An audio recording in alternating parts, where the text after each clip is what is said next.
Karen? Karen? Hey, mine's not picking up the internet. Mine's not picking up. Is that yours? No, I got an extra. Well, what? Everybody need them. It might be a error on my part. I don't know. Extra agenda. How you doing today? Doing good. You ready? Still got the Yeah. agenda. I think you should let him speak first. How do I get back to the agenda? Why is this thing cutting off? There you go. If I would put it on the right place, what I need is my grandson here to fix things for me. Yeah. They know how, don't they? Yeah, and he's 21 months old. He took these plugs, and he knows how to plug that. Probably. His daddy had a box full of some spare parts. He took one of these and one of those USB ends and plugged it in the right thing, and then was going to plug that in the wall, and I stopped him.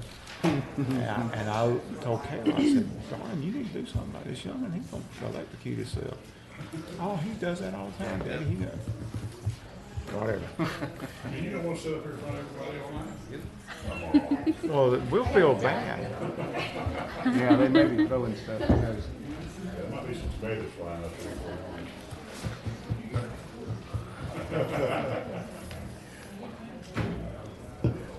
Couple minutes.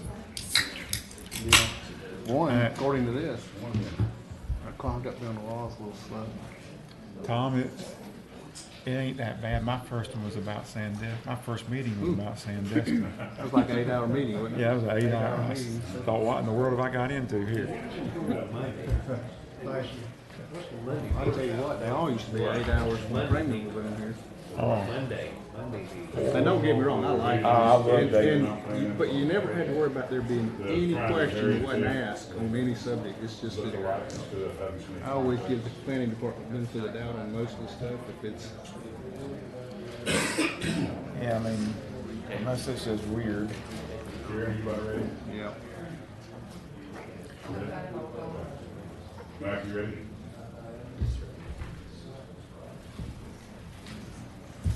Okay, if you would please stand with me as we say the pledge and have an invocation. I pledge Allegiance to the flag of the United States of America and to the republic for which it stands, one nation, under God, indivisible, with liberty and justice for all. Lord, we thank you for today. We thank you for another opportunity to come together, Lord, to take care of the business of Walton County. Pray that you'll just be with each of us sitting up here making decisions, that you would give us peace and give us the ability to make the right decisions for Walton County. Pray that you'll be with all that are in attendance in the audience, Lord, that you help them to understand that this is a process that we have to go through, and that we're all here for the same purpose, and that's to do what's best for Walton County. Pray that you'll just be with each of us as we go home, and bless us the rest of this week. In Jesus' name, amen. Amen. Okay, we'll go ahead and call the meeting to order. First item on the agenda is approval of the minutes for the last meeting.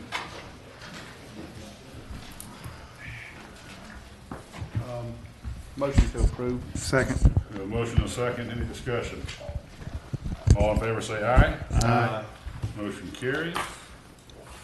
Before we get going any farther, just a couple of quick announcements. If you haven't already done so, please. You can't hear me? Is this thing working? I thought I talked loud, but I guess I don't talk quite loud enough.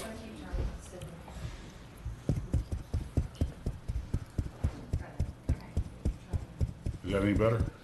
I guess not. Yeah, it is. They're on. They're on. They're on now, so maybe we can get by with that. When I open my mouth, it's okay, huh?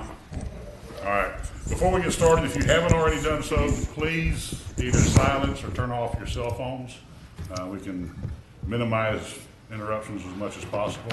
And also, just for the record, that we will have a 9 o'clock time certain end to the meeting. So any agenda items that have not been addressed by 9 o'clock will be moved to the next agenda, to next month's meeting. Okay? Matt? Hey, Mr. Chairman, Matt Carter for the Planning Department. First section of our agenda are legislative items tonight. We have two of those. The first one is a large-scale amendment for the Crossings Phase 3. Let's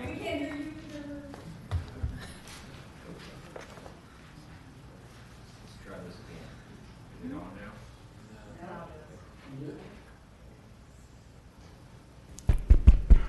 This should be on That's now. on Should now. be on. I hear that. I'll see if I can speak up. Okay. In our legislative items section of the agenda, the first item of business tonight is item number 1, the Crossings Phase 3. It's a large-scale amendment to amend the Inlet Beach Traditional Neighborhood Plan.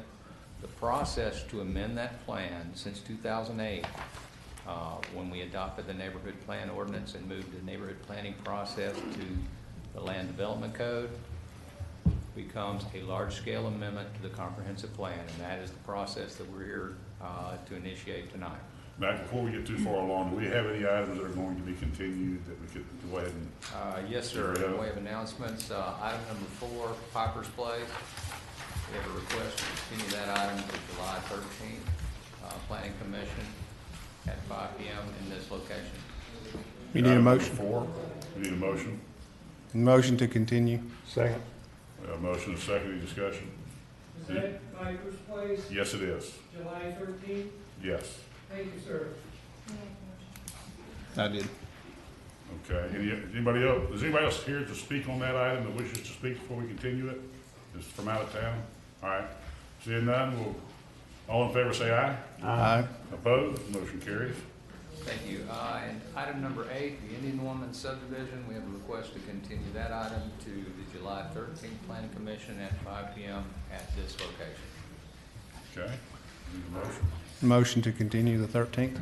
Second. We have a motion and a second. Any discussion? All in favor say aye. Aye. Motion carries. Okay, that it? That's it. We continue to the announcements. Yes, sir. And back to item number 1, Crossings Phase 3, large-scale amendment. This project has been reviewed by Tim Brown, and I'll ask him to introduce this project. Okay. Can you hear us all right? Okay.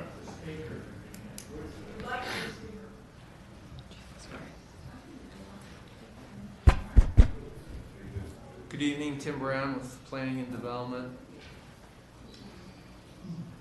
Although this is a map change, it's a proposal to change the Inlet Beach neighborhood map.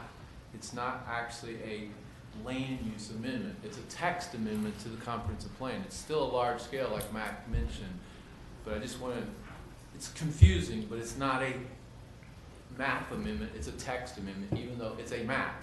It's an Inlet Beach neighborhood plan. The only thing that changed between last month and this month, this was continued from our last meeting, they provided a new site plan. And the site plan shows a bigger buffer between these two properties and this proposed subdivision to the east. What was that change? In feet? What was it before and what is it now? It's currently residential. I mean, the buffers. I don't know. They didn't, it's not indicated on here. It's just a larger buffer, but I don't know how many feet. But I guess we should mention that they're wanting to change it from residential under the Inlet Beach neighborhood plan to neighborhood commercial. The underlying land use of infill will not change. It's infill now, it's going to continue to be infill, but the overlay is they want to change from residential to neighborhood commercial. Okay. So that's in a nutshell, Mr. Chairman. I'll answer any questions you may have. Just be ready. Okay? You're up, sir. Sir.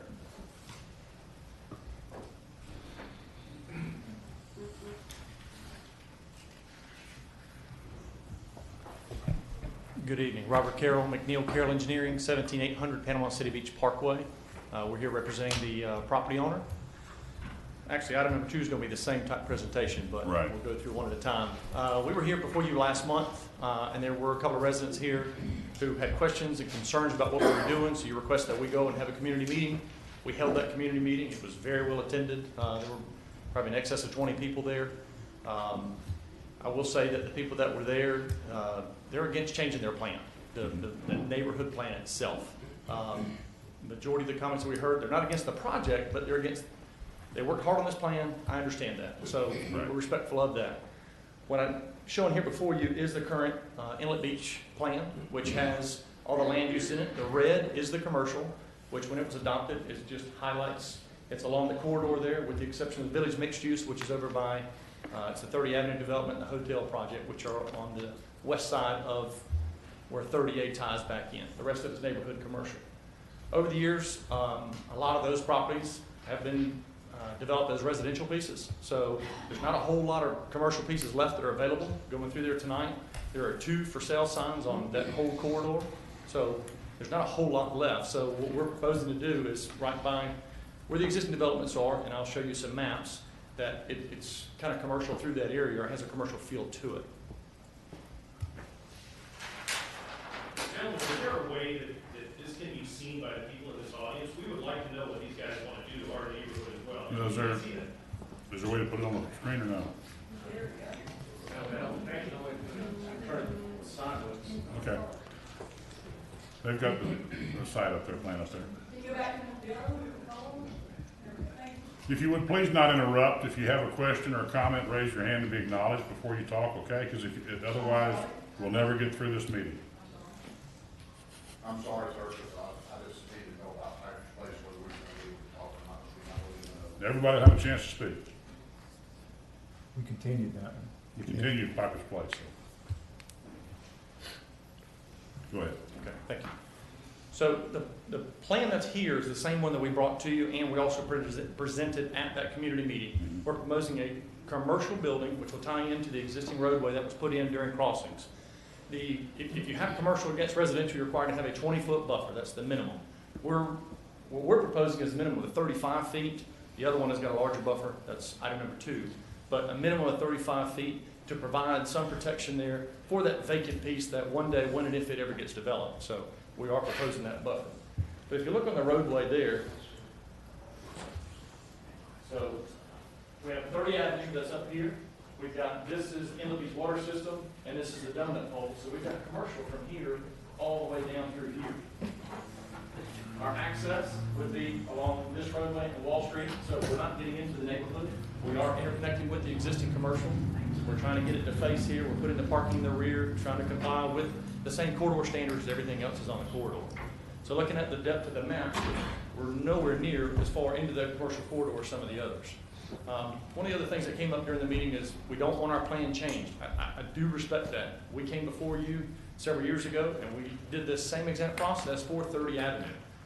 That's turned out to be a very nice project. I hope the neighborhood embraces it, but it does increase the property values there. We were mindful of the buffer. We kept the big buffer, but we went through the same exact process when we did that. And there were some of y'all that were here during that process.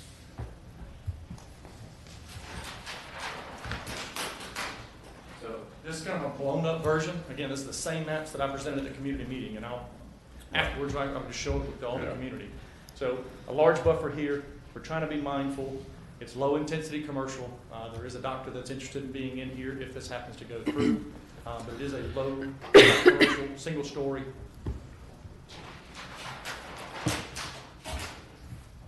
One of the things that came up during the meeting was the potential for a development on the west side. One of the speakers that came up here at the last board meeting said that there was a residential project coming. This would hinder that project. On the west The side? west or the east? East side, I'm so sorry. Thank you for the correction. So we tracked down the developer who was proposing to do that project. We got a copy of that site plan. This site plan has not been submitted. It's not gone through a process. So I don't know if they can do this many use, but this is the plan. And we've incorporated to show what it would look like if the two were together. So they're proposing a 10-foot buffer here, which is all you need. And then we would have a 35-foot buffer, so a 45-foot buffer that would be between those two. So what we're trying to do is commercial in this corridor. We're not trying to get any further into it. It's currently a vacant piece of property, which is overlooking a commercial piece of property. So we're trying to just do an interconnection with that. And that's what we're asking for, is a text amendment to change it to allow this commercial use. And anybody else in the neighborhood, because that came up, keep changing our plan, they have to go through the same exact process that we're doing here. So if someone tried to spot zone or come in the middle, they can't do it without going through this process. Understood. So, and I would hope, because they don't want the plan changed, but I would hope that y'all would when someone comes to you in the future, you got the old Eccles junkyard, it's zone light industrial. Someone can put a batch plant, concrete plant, all kinds of industrial use. So one day, I would hope someone comes in front of you to downgrade that a little bit, and y'all would be open to that change as well, so. Sometimes you gotta be careful what you ask for. Yeah. But In that buffer area, what kind of landscaping have you got planned? This would be complete native vegetation. Don't touch any of that vegetation in 35 feet.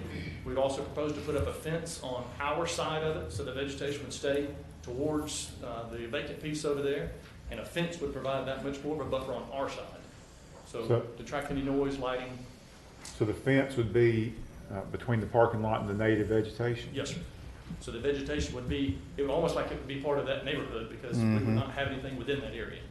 Low lighting, when we do a development, we have to turn in a lighting plan anyway. Right. We have to show the illumination that we're not bleeding out. So we propose very, very low lighting. Okay. What's the green area highlighted between the two? There, you got one on the south end of this one and one on the south end of the, Here, Yeah. yes. that's just grass area, vegetation. Okay. I was trying to We fix don't the have it on area ours, so- bleeding through, so. Yeah. Not seeing it on the screen. You probably won't be able to. You can turn it around if you want to. I think you said it was the same thing he's shown y'all at the community meeting. Neighborhood meeting. Didn't have the neighborhood at the time, the potential for a Right. neighborhood. But we were able to track that, and that's why we added that to show what that neighborhood would look like, what was shown. There's to us. nothing planned there currently. No, sir. Nothing has been submitted for a plan. How many actual storefronts will be in this building if it's built? Are y'all Maybe as many as divided? 4, could be as many as 4. Possibly one, maybe it's 4. Yes, sir. Depends on who rents it. That's correct. Okay. But it's low density regard, I mean, it's not gonna be, Well, the Inlet Beach neighborhood plan, it has limitations. Yeah. You can't have drive-throughs. There's Right. all kinds of Yeah. things that you cannot have anyway. right, yeah, we're not changing that. We're- No, sir. Yeah, No, not even asking for that to be No, sir. changed. That's a text amendment. That would be a separate request in Right. there. No, sir. We're Exactly. not changing that at all. How many parking places go with this? Um, On this particular parcel, how many? Medical office, you're required to have 7 per 1,000, and then commercial is, 4 or 5 per 1,000, and we would exceed that parking. I was just trying to count up, it looks like there's about 25 or so. I think it's in excess of 50. There's a lot of parking, that's my Yes, sir. point. Okay. How many parking spaces are in that parking lot behind us there? Right, at number 2? No, well, okay, that's not item number 2. Okay, that's right. All right. Anybody has any questions? Wouldn't Donut Home use some of that parking also for their overflow? That's item number 2. That's the one that's on the Next north side, yes, sir. It is? Okay, so. Karen, does anybody have the sign-up sheets? They should be in the lobby. Okay. One second. Anybody have any more questions for the applicant at this time? Thank you, sir.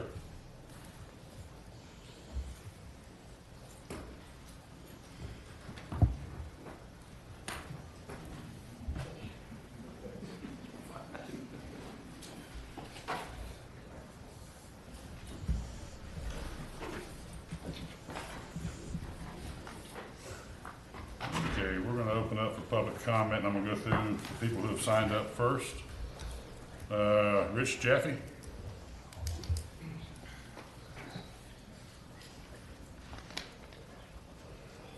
Ladies and gentlemen, my name is Rich Jaffe. It's J-A-F-F-E. I'm here as the Vice President of the Historic Inlet Beach Neighborhood Association. First off, we want to thank you for giving us a voice.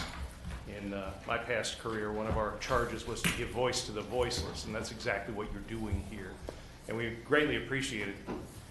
In our original meeting, you instructed these guys to go back to the community and get some input, find out what we had to say about it. Mr. Carroll represented that pretty well. He met with probably 25, 30 of us at Shades and got a resounding no. We don't want you to do this the way you're going to do it in our neighborhood. For the most part, he's right. We don't particularly mind the project. There's another similar project, which he is also representing, going in right down the road.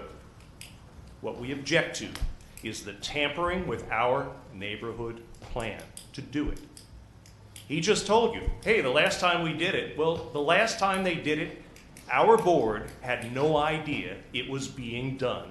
So there was no objection. They notified perfectly legally the people immediately adjacent as they were required to do, and that's as far as it went.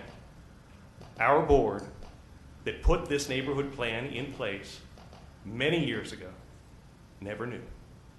So no one was here to say, no, we don't want you to do that. We are here now saying that. That's what he heard. That's what one of your commissioners, George Aber, heard because he was there. George isn't here tonight. He had a family emergency, as he explained it. He was also instructed by your county attorney to recuse himself from anything having to do with this, which I don't necessarily disagree with, but for an independent voice from your own group, if you want to know what went on in that meeting, ask George. We can tell you the same thing. There wasn't a single yay vote in there. Every person who attended said, no, we don't want you to do it, not like this. There's a large group of us here tonight to tell you the same thing. This came up again last month, and some of us were here, and it got moved to this month. Because what MAC had to tell you as an excuse from them was they wanted to work with the community more. They didn't. They didn't contact any of us. Maybe they added a little more buffer as a gimme. They did not reach out to anybody else in the community. There was no attempt to work with us about anything. I believe what happened last time is we actually asked them to meet with the community, and it sounded like they had a community meeting. The first time. Okay. The last time, last month when we were on the agenda, MAC, explaining why they were looking for a continuance, said they wanted to meet with the community more. There was nothing else. Okay. So this community meeting was before the last meeting? Correct. It was right after the initial meeting in April. Before it was continued. Correct. Yeah. And that was when they were told no. And since that point, and you can ask Mr. Carroll if I'm correct, but I believe I am, the property was actually sold to the developers who were looking at buying it pursuant to being able to do this project. So now there must be a sense amongst those developers that, by God, we're going to get that and we're going to do it. You might want to clarify with him if indeed that sale took place, but I believe I'm correct. Thank you, sir. Can I ask sir, Yeah, sorry. is there anything that they could do that would satisfy your question about this project? Find a way to build it without tampering with our neighborhood plan to do it. Do not let them take neighborhood residential property and flip it for commercial development just because they want to. That's not what we want, and that's our community. They're just developing it. They don't care. So as constructed, there's no way that you're ever going to be in favor of his project because he wants to do commercial and you're not in favor of commercial under any circumstance. If he has to take residential property and flip it to commercial so they can do what they want to do, no, we would not agree to it. Okay. Thank you. Danny Hornby? Richard covered for things. Okay. Pam Hudson?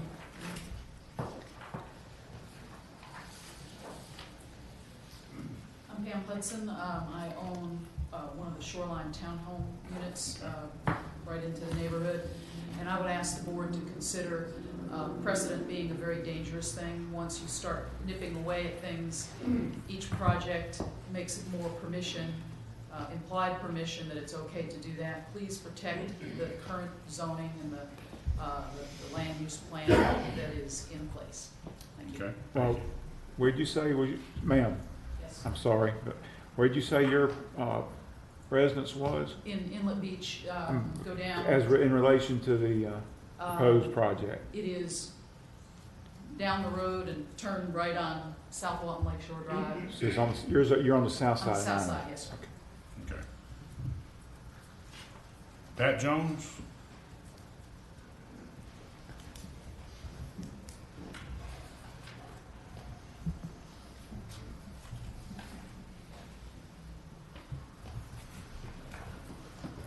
I'm Pat Jones, been a resident in Enid Beach for 46 years, I think.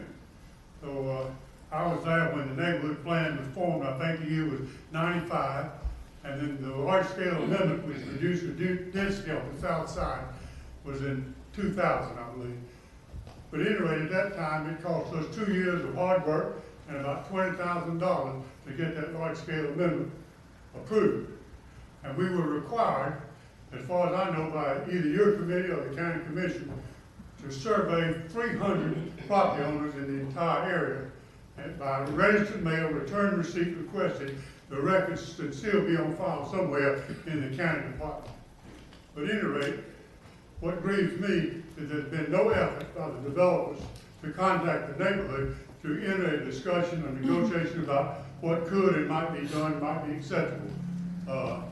That's the main thing that I think is an affront to our neighborhood plan, and I would hope that y'all would recognize that as an important deviation from fairness. Thank you. Thank you, sir. Nancy Jones? I will defer to Mr. Okay. All right. And that's all that's signed up. Is there anybody else here who wishes to speak on this item? Don't see anybody, so we'll close public comments. Would you like to address any of that, or?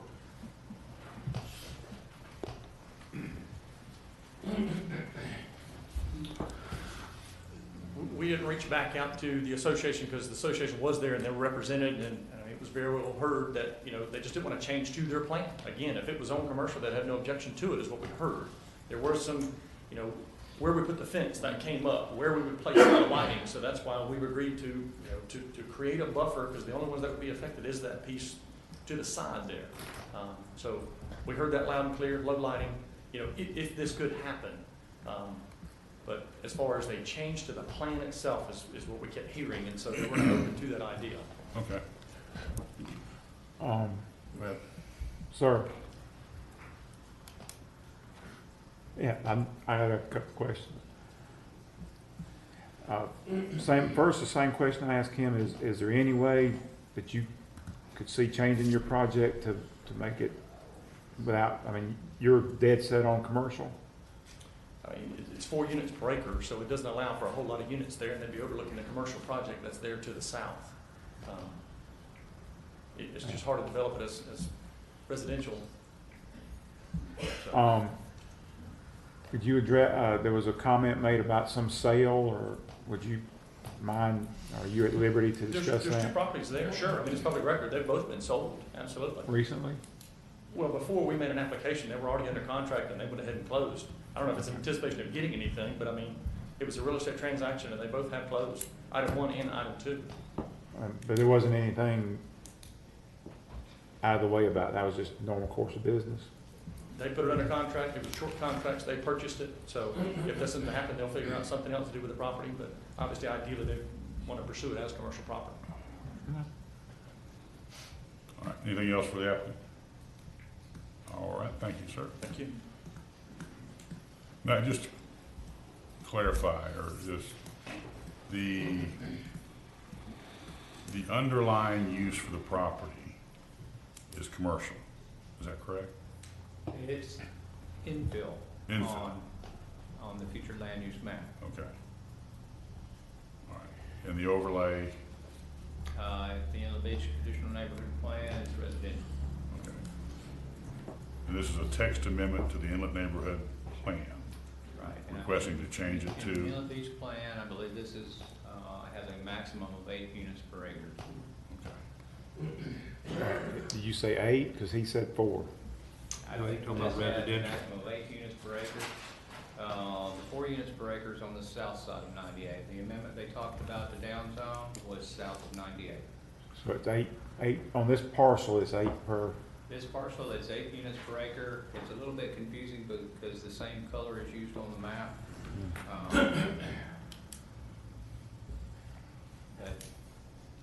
We were just referring, because it's got this hatching that identifies the 8, so we were in the impression that it was 4 and you had to do a compatibility to be able to get to 8 if it was compatible. And you do still have to do the compatibility analysis, but that isn't a an anomaly on the map. We had the same color on the north side for residential as we do on the south side.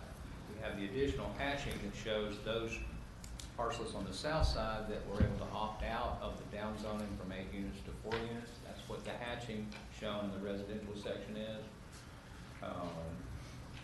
These that look a little more gray than the other. Can you spin that map? We can see it better when you point it out, if you don't mind.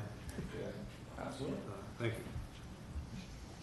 Is, You'll notice, and our audience can't see this, but I'll have, if you have to change, turn it around. This yellow here and this yellow here are the same color. They're both residential, but in the actual plan, there was a reduction in maximum density for residential from 8 units per acre to 4 units per acre. When that amendment came through, parcel owners were offered the opportunity to opt out of that down zone. Those parcels that are represented by the hatching over the yellow are parcels that opted out of that down zone, and they remain at 8 units per acre south of 98. But everything else that's not in this hatching, that's still showing in the residential section, was down zone to 4 units per acre. what about the north side, which North is, side was not affected by that amendment. so it's all 8? It remains at a maximum of 8, subject to compatibility, demonstrated through compatibility. If this was simply neighborhood infill, would this project be within the code for neighborhood infill? Would take away the plan? For neighborhood infill, yes.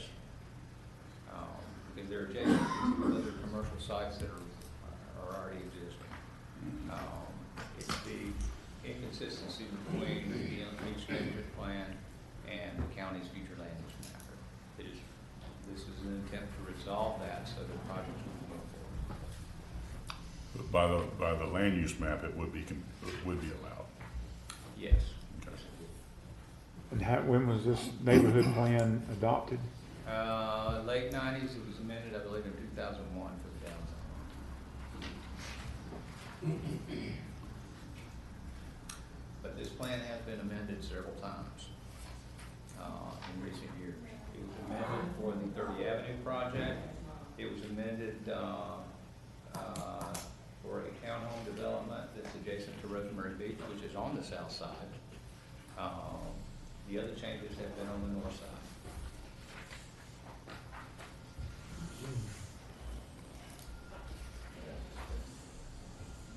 But they all followed the large-scale amendment process. The neighborhood plan process, effective April 8th, 2008, was moved to the Land Development Code. This plan was already a part of the comprehensive plan, and as part of that ordinance, the commission said if the neighborhood wishes to move their plan to the Land Development Code, that the county can do that, and they would be subject to the procedures that are in Chapter 2 of the Land Development Code related to the neighborhood planning process and changes to the neighborhood plan. How many neighborhood plans are in the county? If you know, 6. Then we have some others that are project specific, such Alice Beach has a neighborhood plan, and certain other developments have neighborhood plans. But since the land use change was made, the comprehensive plan change was made to move the process to the Land Development Code, the neighborhood plans that have been adopted typically have been existing neighborhoods that were looking to essentially lock down the zoning and the development activity so that things did not change. Is that a fair representation of what this one is? The neighborhood was attempting to lock down so things wouldn't change? Is that? There's nothing in that plan that says it won't change. There's nothing in any of these plans that say they won't change. There's a process for change, and as conditions change, the future land use map is subject to change, just like these neighborhood plans. That's why these processes are in place. Right. Anything else from Mr. Carpenter? Thank you, Mac. No. Commissioners? Thoughts, ideas, motions? I think this, being put into commercial is better for the property, for one thing, because right now it's bordered on two sides by commercial already. If you put this into residential, I don't think that's the best use for it. I agree. I think it's the best use for the property, and I think it's, the developer has done all he can to try to accommodate.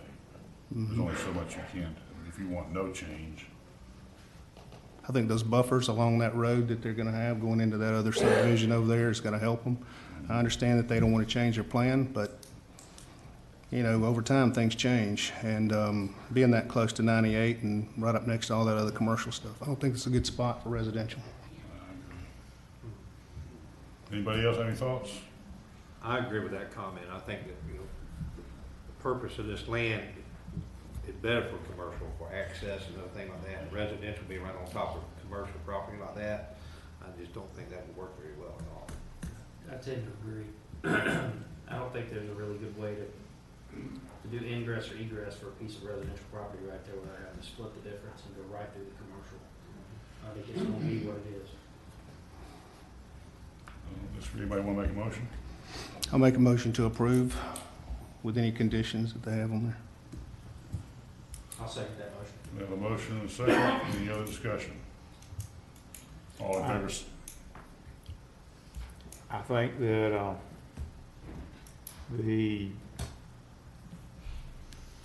I understand the community's desire to keep things, but we offered an opportunity for them to talk.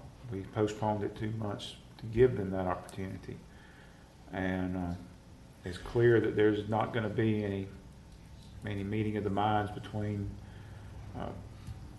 the two parties. They both, I asked them both directly, was there any change that they could make, and there was none. And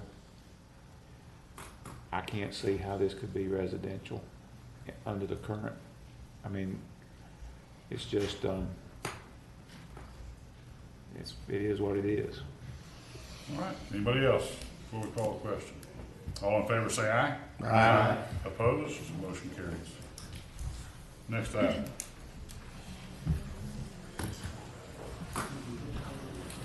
Thank you, Commissioners. The next item is item number 2.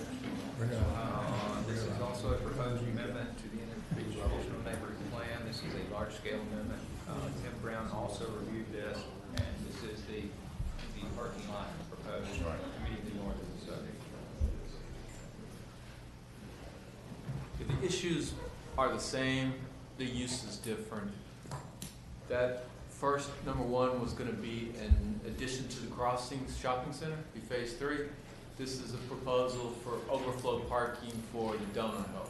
My understanding is mainly for the employees. They'll have all the employees park in this lot, but it'll also be open for anyone else that wants to park if there's not enough parking at the actual restaurant.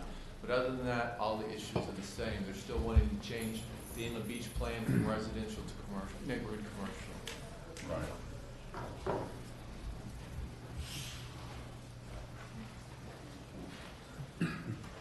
Good evening, Robert Carroll, McNeil Carroll Engineering, 17800 Panama City Beach Parkway. We're here representing the owner.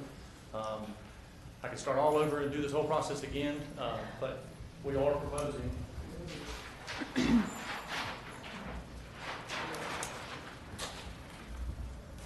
as Tim said, an overflow parking lot for the donut hole. They are having an overflow problem there. There are cars parked up and down the roadway there. This one, because it's an overflow, there's already an existing use. We can afford to lose more, so therefore we increased the buffer to even 50 feet, and we got the buffer to the north to protect anything from that area. So this one is same as before, but more vegetation, no building, and it's just parking. We can do the same thing with the fencing, put it on the edge, let that vegetation sit to the outside.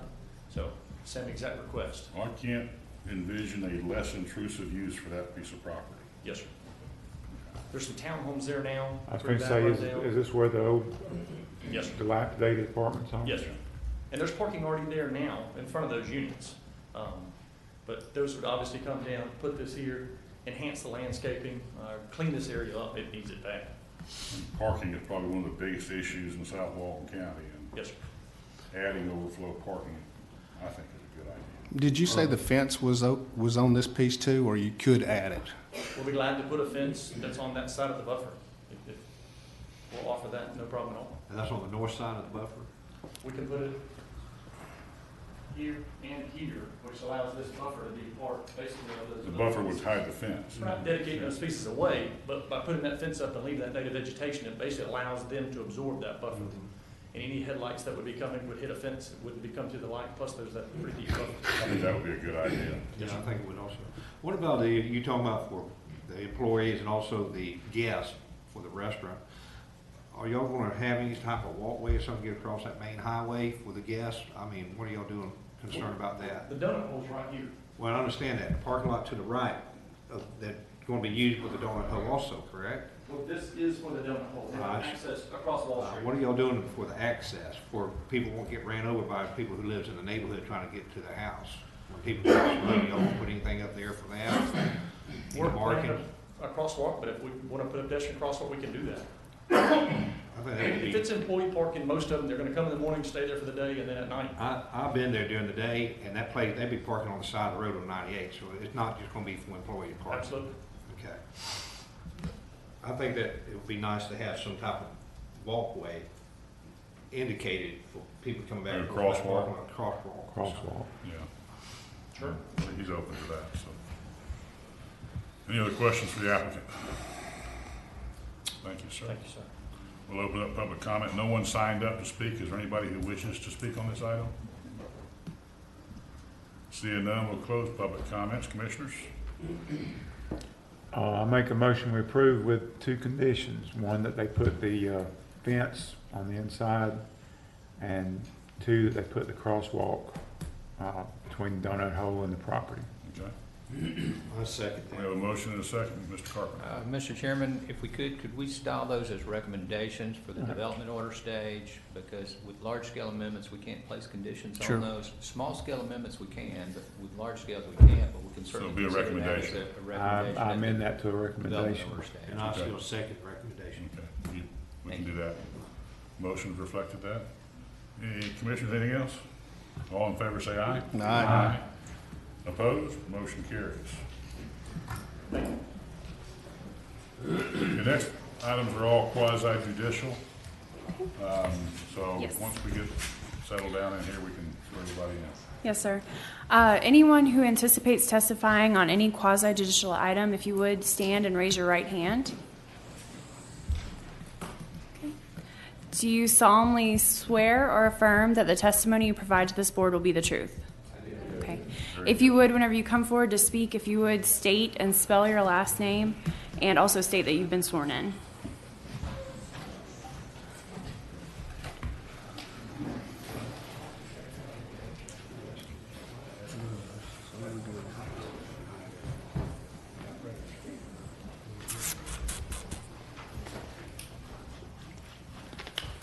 Whenever you're ready. Thank you, Mr. Chairman. The next item was continued from last month's meeting.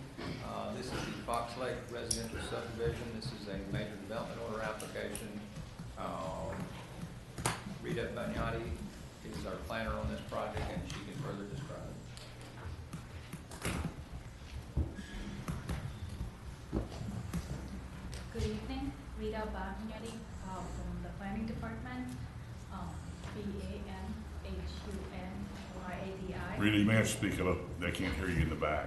Yes, Rita Bagnati from the Planning Department, and I was sworn in, and I would like to enter my staff report into evidence. It's accepted. Fox Lake Residential Subdivision, major development order application submitted by Emerald Coast Associates.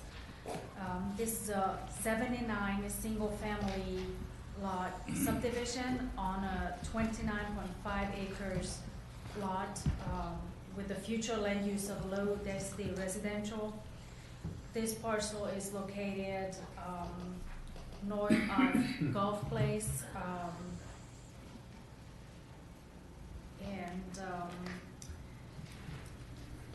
this project site came in for a development order in 2006. There was no development order issued at that time. They came back in 2015. It went through a technical review, went to planning commission, was approved with conditions, and then it moved forward to a board of county commissioners, and it was not heard at that time because the site plan at that time was based on approval for abandonment for public right-of-ways, and because those right-of-ways were not abandoned, the actual developmental application was not heard on BCC. They went back, they redesigned the site, and they came back this time around with a redesign that they incorporated the public right-of-ways within their design. Within this plan, we have a few comments or issues. One is they're proposing gates, the north and the south end of the subdivision, and since the interior roads are on public right-of-ways, not certain if that's allowable to gate that subdivision. And the previously submitted right-of-way agreements to the south of the subdivision, the south entrance was not clear what rights the developer had to access through Bunkers Road. Since then, we were provided unofficially with a new agreement, which was not submitted by the applicant. So we're not certain if that's an official new agreement or not. It's included in the packet. How can it not be? Well, I think Rita's just stating that it wasn't submitted to the planning department by the applicant, so they would like the applicant to address that agreement. Yes. Okay. We'll need clarification on that if it's actually Binding on the applicant. Other than that, there's a proportionate fair share amount that's gonna do if it's approved. Fire department has a few comments, conditions rather, and that would be all in the planning department part. Last time it was continued because the mailers didn't go out. I checked this morning and about 75% was delivered, so Okay. that should be good. And if anybody has any questions, I would be glad to answer them. Do you have any questions for Ms. Rita? All right, you're done for now. Be ready though.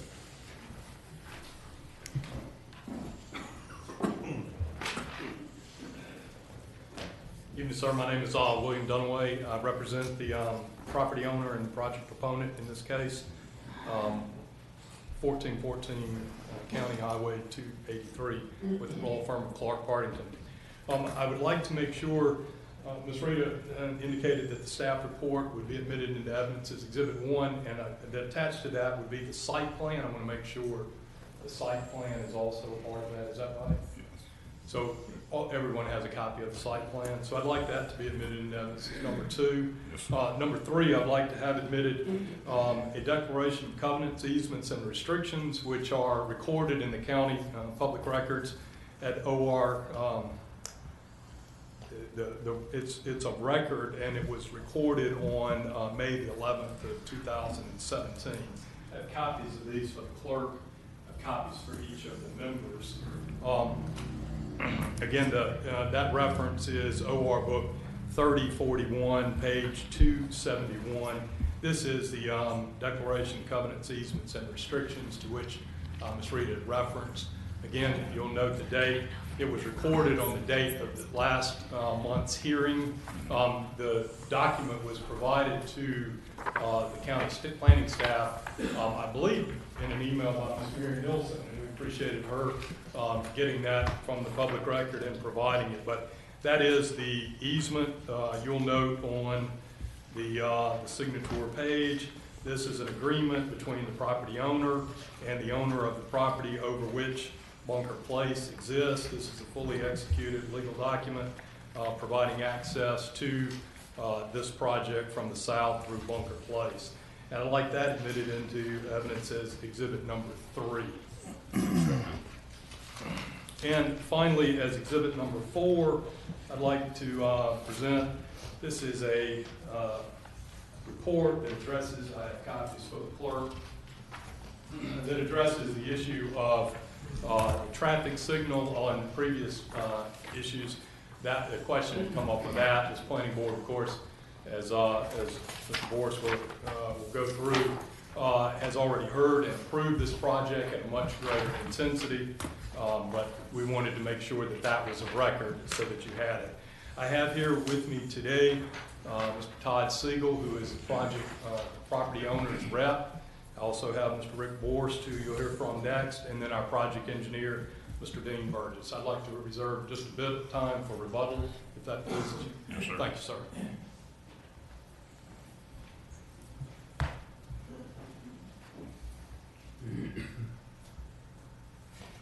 Good afternoon. I am Rick Borst, Borst Consulting Management, the project manager for this project I have this morning.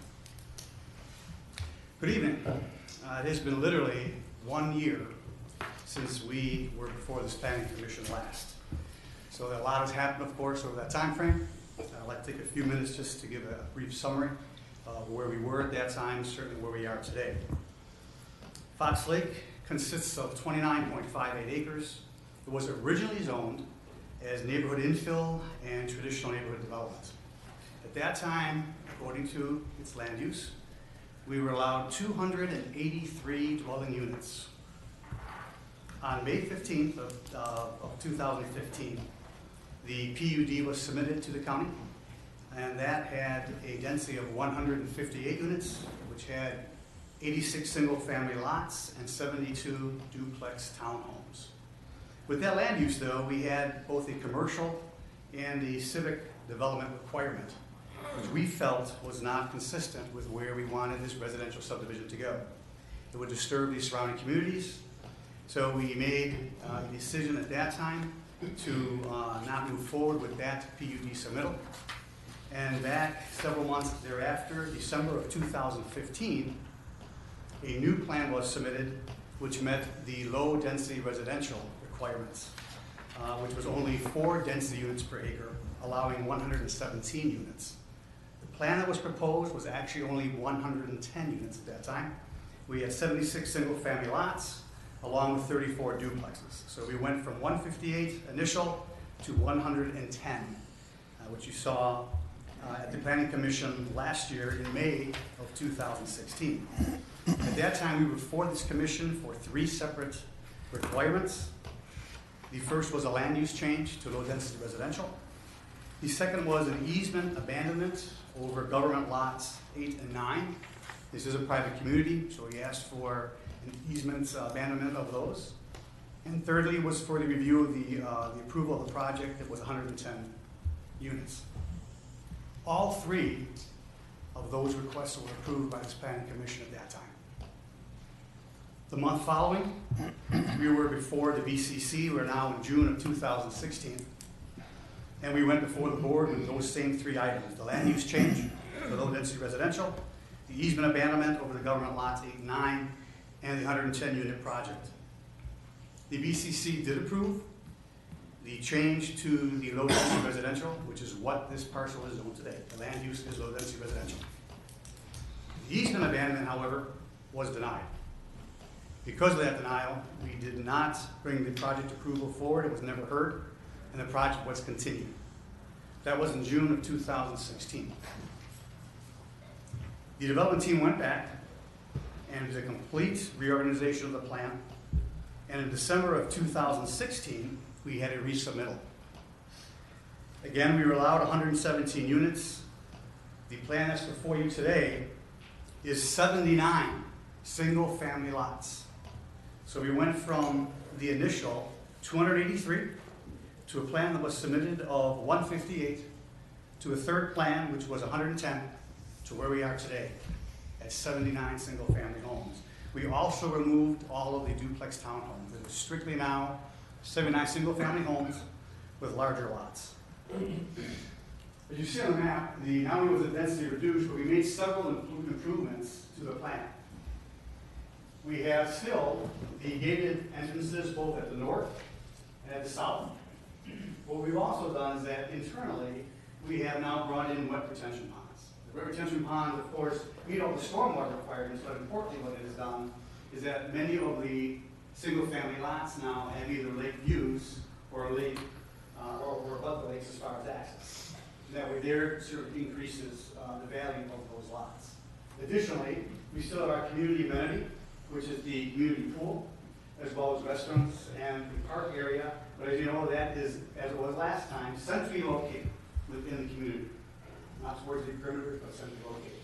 Also what we have done is that we have brought in a trail system, as well as a community park, which includes a children's playground and a dog park. All these items now have been brought into this motion current plan, again, of 79 single-family homes. The other thing that's really important to remember as well as this would be the only community in that surrounding area that has these type of amenities within the gated community. The other thing that we want to just briefly touch on was the amount of traffic studies. Traffic has been an item that's been discussed often with this project, and certainly we believe is worth reviewing. We have conducted 5 separate traffic studies for Walton County on this project, with the most recent being this year, March of 2017. On March 30th, a letter was issued by our consultant to the Public Works at Walton County, and it had a very good summary of the work that has been done, which I want to just read very briefly on. The summary states that, and by the way, that was the exhibit that Mr. Dunaway had submitted as well. It states that on November 2nd, 2016, an updated traffic operational analysis was conducted using Fox Lake's forecasted trip generation of 79 single-family detached units. Findings show that a traffic signal is far from being warranted. Left or right turn lanes are not required along County Road 393 onto Ridge Road. And based on the operational analysis with Fox Lake Development, no additional lanes are needed for eastbound approach along Ridge Road. Additionally, in March of this year, one final study was conducted for Public Works. It was conducted for the sight distance on the intersection of Ridge Road and 393. The summary within that letter there states that a subsequent signal warrant analysis was conducted using conservatively high traffic numbers added to 393 and Ridge Road intersection. In addition, a roadway survey was conducted by Emerald Coast Associates to evaluate stopping sight distance along 393. The results still show a traffic signal is not warranted, inclusive of 100% of Fox Lake traffic entering and exiting, as well as the analysis included the Ridge Walk community, which is located on the east side of 393. So in all cases, this intersection was found to be underutilized. Most importantly now, at the 79 single-family homes that we have. Let me ask you a question on that, Yes, just real quick. Would that change in July? Please keep the comments down. I'm just curious, it's a serious question. And the serious response would be that when our consultants, Debbie Gannon from Advanced Consulting did this, they were asked to use a conservatively high traffic volume. So they looked at the overall piece. Ms. Gannon is not here today. Certainly if anyone here from Public Works is available from the county, they have done all that work, reviewed that, and we also have Dean Kurtz, our engineer here. Okay. Our consultant's not here today. So what you're saying is that 393 with no turn lanes or nothing is adequate for this project with no turn lanes? I can't see how that's possible in March, much less July. Please, wait a minute. If you can't keep the comments and clapping down, we'll ask you to step out, okay? We do have a meeting to conduct, and we're going to conduct the meeting without interruption if possible. So the response to that is that the traffic consultant that was brought on board and has been on board with this project has worked hand in hand with our engineer as well as with Public Works. So they have worked through all the analyses, both as far as volume, times of year, and also what the requirements have been as far as you had asked about turn lanes and signalization. And in each case, and the other thing that's interesting to note as well because this project has been before the county over now the past year and a half, we have done these different studies throughout different times of the year, because that's how it happened to fall within being before the county. And so we've taken that into account as well. Well, you got more than one entryway and one exit in this subdivision, correct? One coming over in Bunker? So Yes, that correct. will not necessarily be the main entryway to that subdivision? That's with the correct. In residents. the evaluation, sir, we have 60% of the traffic heading north to Ridge Road and 40% of the traffic being allocated towards the south on Bunker Place. Yes, sir. Okay. The last item I want to just touch base on is the environmental assessments. Again, with this plan, all the environmental assessments are properly delineated on the plan. Another item that was asked of a previous planning commissioner, Mr. Kramer, we also conducted a full site threatened and endangered species study of the site.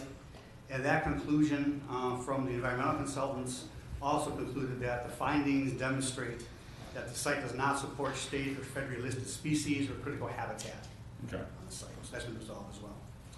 Thank you for your time. That concludes my summary. Are there any questions? Well, that was very helpful. I I did mean, not I remember present- hearing it last time, but there's a lot of people up here that weren't here last time. I felt it was worth going through the quick overview. Right. Next, I'd like to bring Mr. Dean Burgess, our engineer. I'll tell you what, before Dean gets started, we're gonna take about a 10-minute break, and then we'll come back. What time does that clock say it is up there? 5 till still? 6. Come back at 5 after, and we'll continue, okay?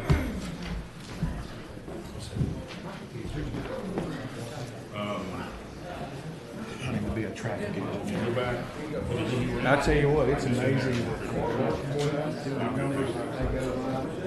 I'm ready, bro. Let's make this thing go. I got a hockey game.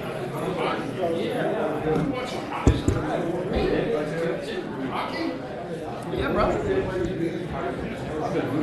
Sydney, you doing all right tonight? Hey, Sydney. I think he's questioning why he came in here tonight. Yes. It doesn't seem that hard.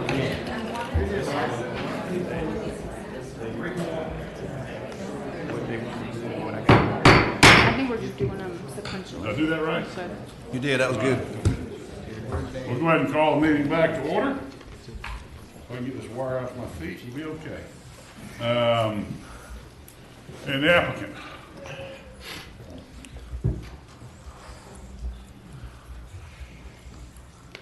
Good evening. My name's Dean Burgess with Emerald Coast Associates. I'm here on behalf of the applicant, and I'm the engineer of record on the Fox Lake project. I think Rick and Mr. Dunaway did a very good job of introducing the project, as did Rita. Gave you a lot of good information that I won't care to repeat and delay us any further. What I would want to illustrate to you is that we are back here. This board, not entirely all of these members, but this board did approve this project for 110 units roughly a year ago. This is the area that has caused the redesign. Our government easements lie in this rectangular shaped area. That's why the roads are so rectangular and straight. We have designed our roads within those easements. We have expanded the 33-foot easement to provide the required 50-foot right-of-way there, public right-of-way. One thing I do want to point out is that those public right-of-ways cannot be accessed without passing through private easements. So there's not a continuous ability for the public to utilize those roads without passing through a private easement. Nonetheless, we've designed them in accordance with the county design standards. Dean, I got a question real quick while you're talking about that. Is Sure. that, because I know there was a mention of a gate, but then there was a problem with the public roads in there that they might not allow a gate. Is that correct? That is correct, and the logic behind that is what I just said. You can't actually, the public can't utilize the public roads without passing through private, so it's our position that we would like to gate the subdivision further. I believe Mr. Dunaway has had some further conversation with legal on that I'd be happy once I'm done to have him present. Yeah, question. The Bunker Road, is that maintained by the golf course or is that a county maintained road? That I've been down is- it a couple times. It's kind of rough. I'm just wondering. That is a privately maintained road. Yes. Now, who's going to maintain it if y'all use that for entry and exit? We will install the road. Rick may be able to elaborate further on the maintenance. I believe we are a party to contributing party to that road. Funds are contributed that go toward maintenance of that road. Okay, and when you say you want to install the road, you're talking about all the way out to the county maintained road that y'all are entering? Yes, sir. This entire stretch here is shown on our plans, and it will be part of the development order, part of our obligation to install. We recognize that. Okay, thank you. Just to continue on regarding what's being proposed to you tonight, again, the land use designation is low-density residential. It allows for 4 units per acre. We're only proposing, we're down to 2.67 units per acre. One of the differences from what was previously approved is, as Rick said, I'll repeat that, none of the multifamily or duplex units. This is entirely a single-family subdivision with the amenities that would make you think it's a PUD. It is not a PUD. It's a standard subdivision, standard setbacks. No variances or deviations from the Land Development Code or comp plan are being requested as part of this submittal. Lastly, as far as design work, just as you reviewed last time, the stormwater system is designed to accommodate the 100-year storm. We recognize that this is an area that has been identified in Walton County for stormwater concern. Accordingly, we've designed to the 100-year storm. We have also met with Public Works, and through them, Tetra Tech, and incorporated their design criteria or their proposal for a fix in this area, which involves a 48-inch pipe that will allow Fox Lake to drain toward the wetland, which is its natural course. Currently, there's an upland cut in that area that is an ongoing maintenance issue. Beavers block it up and leaf litter and so forth. We feel that 48-inch pipe, one, will allow us to accomplish our subdivision goals without having a ditch in the middle of our subdivision, and two, reduce the maintenance requirement on that stormwater system. Lastly, regarding, I believe one of the commissioners, Mr. Glidewell, had a comment or a question about the turn lane on Ridge Road. We have done, those traffic studies. They did demonstrate that no turn lanes, no flashing light, no signals are required. And his comment's well taken that why is a turn lane not required there? And it should be recognized that Ridge Road only serves Santa Rosa Ridge subdivision and us. It's not a through street that would be like Thompson Road or Allen Loop that serves multiple subdivisions and provides connectivity.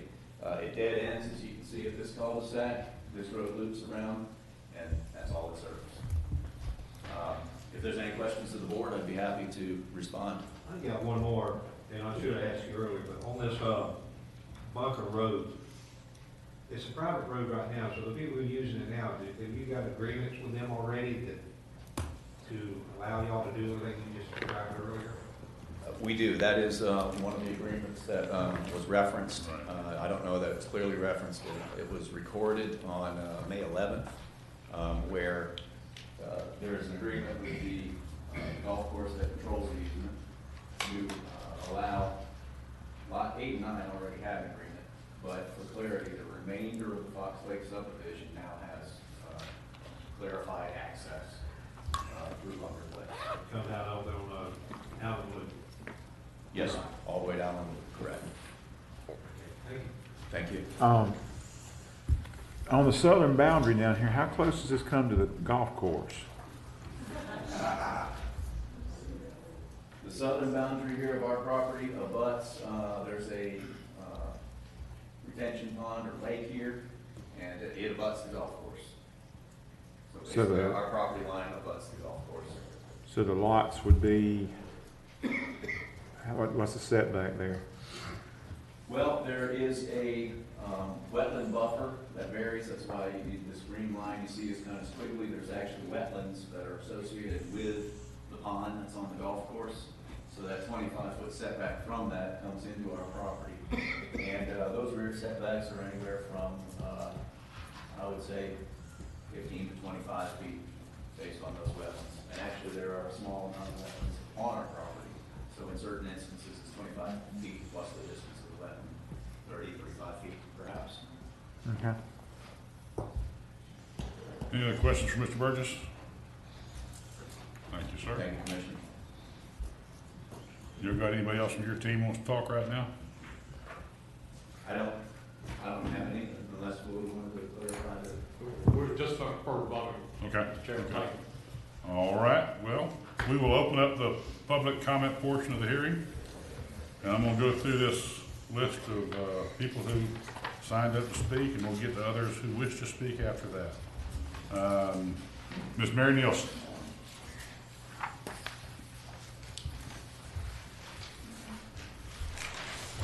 I have some handouts for you and for the recording secretary. Planning Commission recording secretary copy and the commission attorney copy.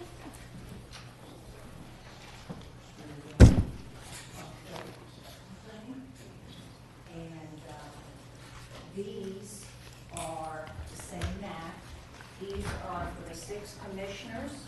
It's the map, and it is the recorded agreement between the country club and Todd Siegel at Trustmark Bank. And these maps you can open up in front of you, and I'll go through some of them. Ms. Nielsen, would you like these to be exhibits in the record? Yes, please. Okay. Mr. Dunaway, do you have any objection? No objection, thank you. I suggest we make it, I guess, Objectors Exhibit 1. Very good. Accepted.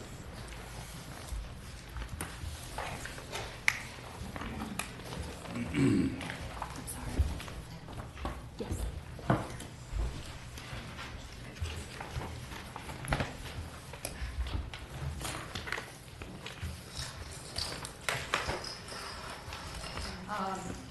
You have in your public comments towards the end, I believe on the internet, I don't know how to exhibit it to yourself, but you had my typed notes, and then you had some various easement copies for you to look at in your document. And this map, there's a long history of this area. Can you hear me picking up on it even if I move over here? Karen? We can hear you, but they may not be able to hear you in the back. Okay, can I move this over? You're good. Yeah. Okay. There's a large history here as far as this whole geographic area. And this project is not really an island unto itself, nor are we as Santa Rosa Ridge owners. I am a retired clinical nurse specialist in neurology and neurosurgery, and I have been a licensed Florida realtor since 1998. I have lived in Santa Rosa Ridge since the August of 1997. This is Ground Zero. Ground Zero is 393 and Ridge Road. We have 6 separately platted subdivisions in this neighborhood. Your big maps will show you. And they are called Santa Rosa Ridge as a preface, and then they have Unit 1, Unit 2, Unit 3, Unit 4, Fox Lake Edition, which is this area, Fairway Edition, which is this area. These 2 subdivisions here on the outside are called Summer Ridge, one's north and south. Combined, we only have one way in and one way out of this subdivision. We have no other access at the moment. Okay? We have combined approximately 67 plus acres, between 67 and 68 acres, including all of us here that are existing. And we have a total of 153 lots that come to this intersection, Ground Zero. We have an unknown factor that no one has mentioned, but I'm going to mention that first before we go any further. When Ridge Road, when this was platted, this is a 60-foot extension that goes and stops right here. Over here, behind this area, is State Forest. When you go to the east, come up this road in here, come up here, and go to the east, there is a 9.75 acre parcel up there that may have an old development order, may have a current one. but it runs behind there and then out to 393. But originally, there was some townhomes platted for that parcel. We do not know the status of whether they are going to be developed or how many units could be put in there, because there's wetlands down here on 393 and the uplands, and the townhomes were going to be clustered high up on the hill in the uplands. So we don't know what the future holds, but we know that someday someone will be able to come in here and go through this and go to that back 9.75 acres. So there is an unknown extra number there before we ever get to Fox Lake. So we now have 153 here, plus Ridge Walk 74. So we now have 227 lots totally dependent on this intersection. Okay. Now we're going to go down to these 2.5 acre squares that you see down here. There are 16 2.5 acre squares that those individual squares were deeded by the United States to the owners. And in that deed, you will see from your packet that I gave you that they had easements, colored easements, I'm in your packet, that look like this. It's in the block. So these colored easements were the language taken from the government patent deeds in the 1950s, and that's a key point, the 1950s, and the last one was done in 1963. So those 40 acres of land had government, 33-foot government easements, which we created a roadway for these potential future people to come right out there at Allen Loop. They did not come up into Santa Rosa Ridge. They did not have any accesses up to Santa Rosa Ridge. We're talking the 50s and the 60s. When Gary Town platted the subdivisions that abut this purple area, which is the Fox Lake project, with the exception of Fairway, right here where the 60-foot easement is that comes out to Fairway. When these other subdivisions were platted, they were done prior to the year 1986. Okay, so in the 50s and the early 60s, these all had a route system that came out right here. In the 70s, Gary Town came along and he platted these other subdivisions of the 6 Santa Rosa Ridge subdivisions. There was no access for these guys to go in, okay? It appears to some people, and I will, if there's a fallacy, anybody believes something they don't know about, there is not a direct connection at the end of Fox Lake here. When Gary Town platted Fox Lake Addition, this lot 10 and this lot 9, which he still owns, never touched this government lot 5. They merged themselves together in a very small little triangle so that government lot 5 sits below and south. So this is not an open way for that county-owned road. Now, going into these, they all had a way out. But when Gary Town platted these, with the exception of Fairway Addition, which has the easement for the 24 acres, there was no place for these people to go, but they all could get out here. In 1986, Jeannie Allen of the Country Club, Santa Rosa Golf Club, Country Club, came to the Board of County Commissioners and requested an abandonment of government lots 16, 17, and 18, specific easements on there.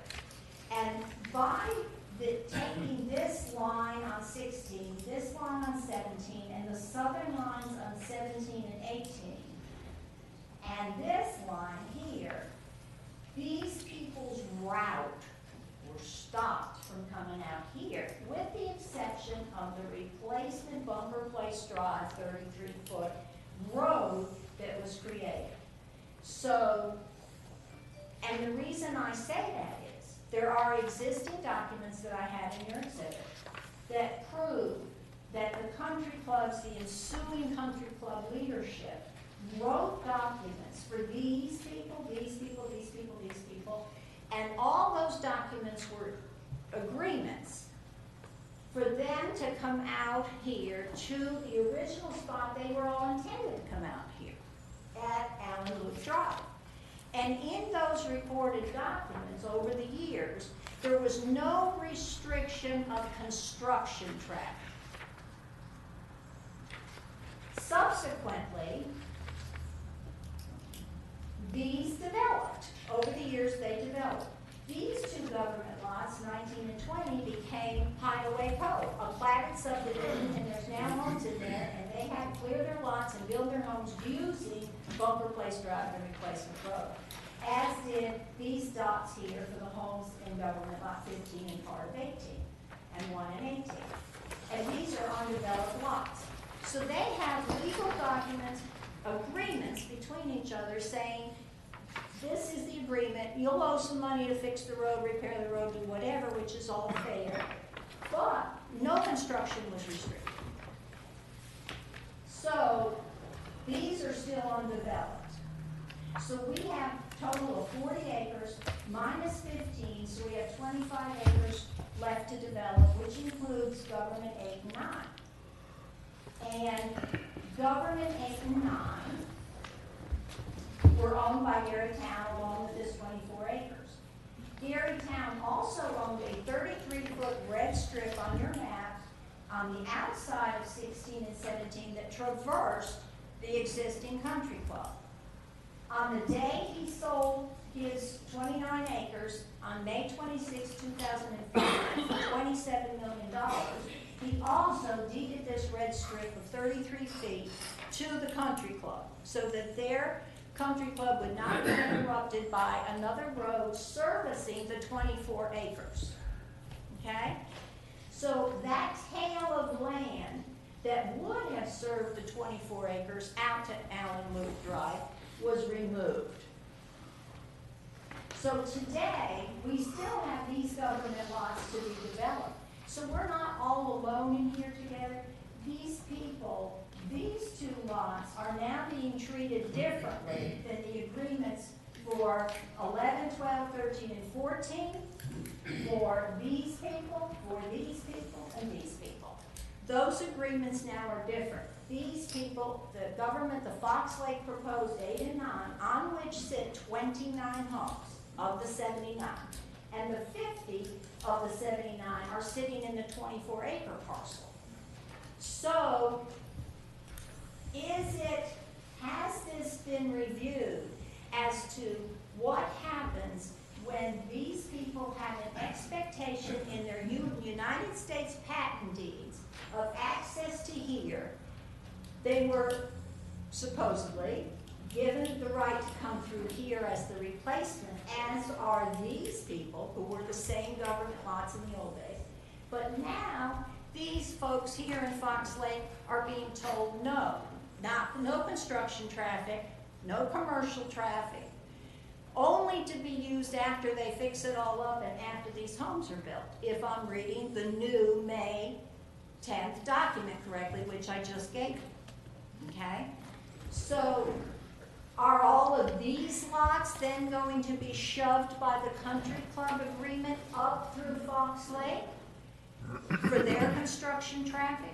We can't bear much more than we already have at 227 out here and the unanticipated amount from that 9.75 acres up there.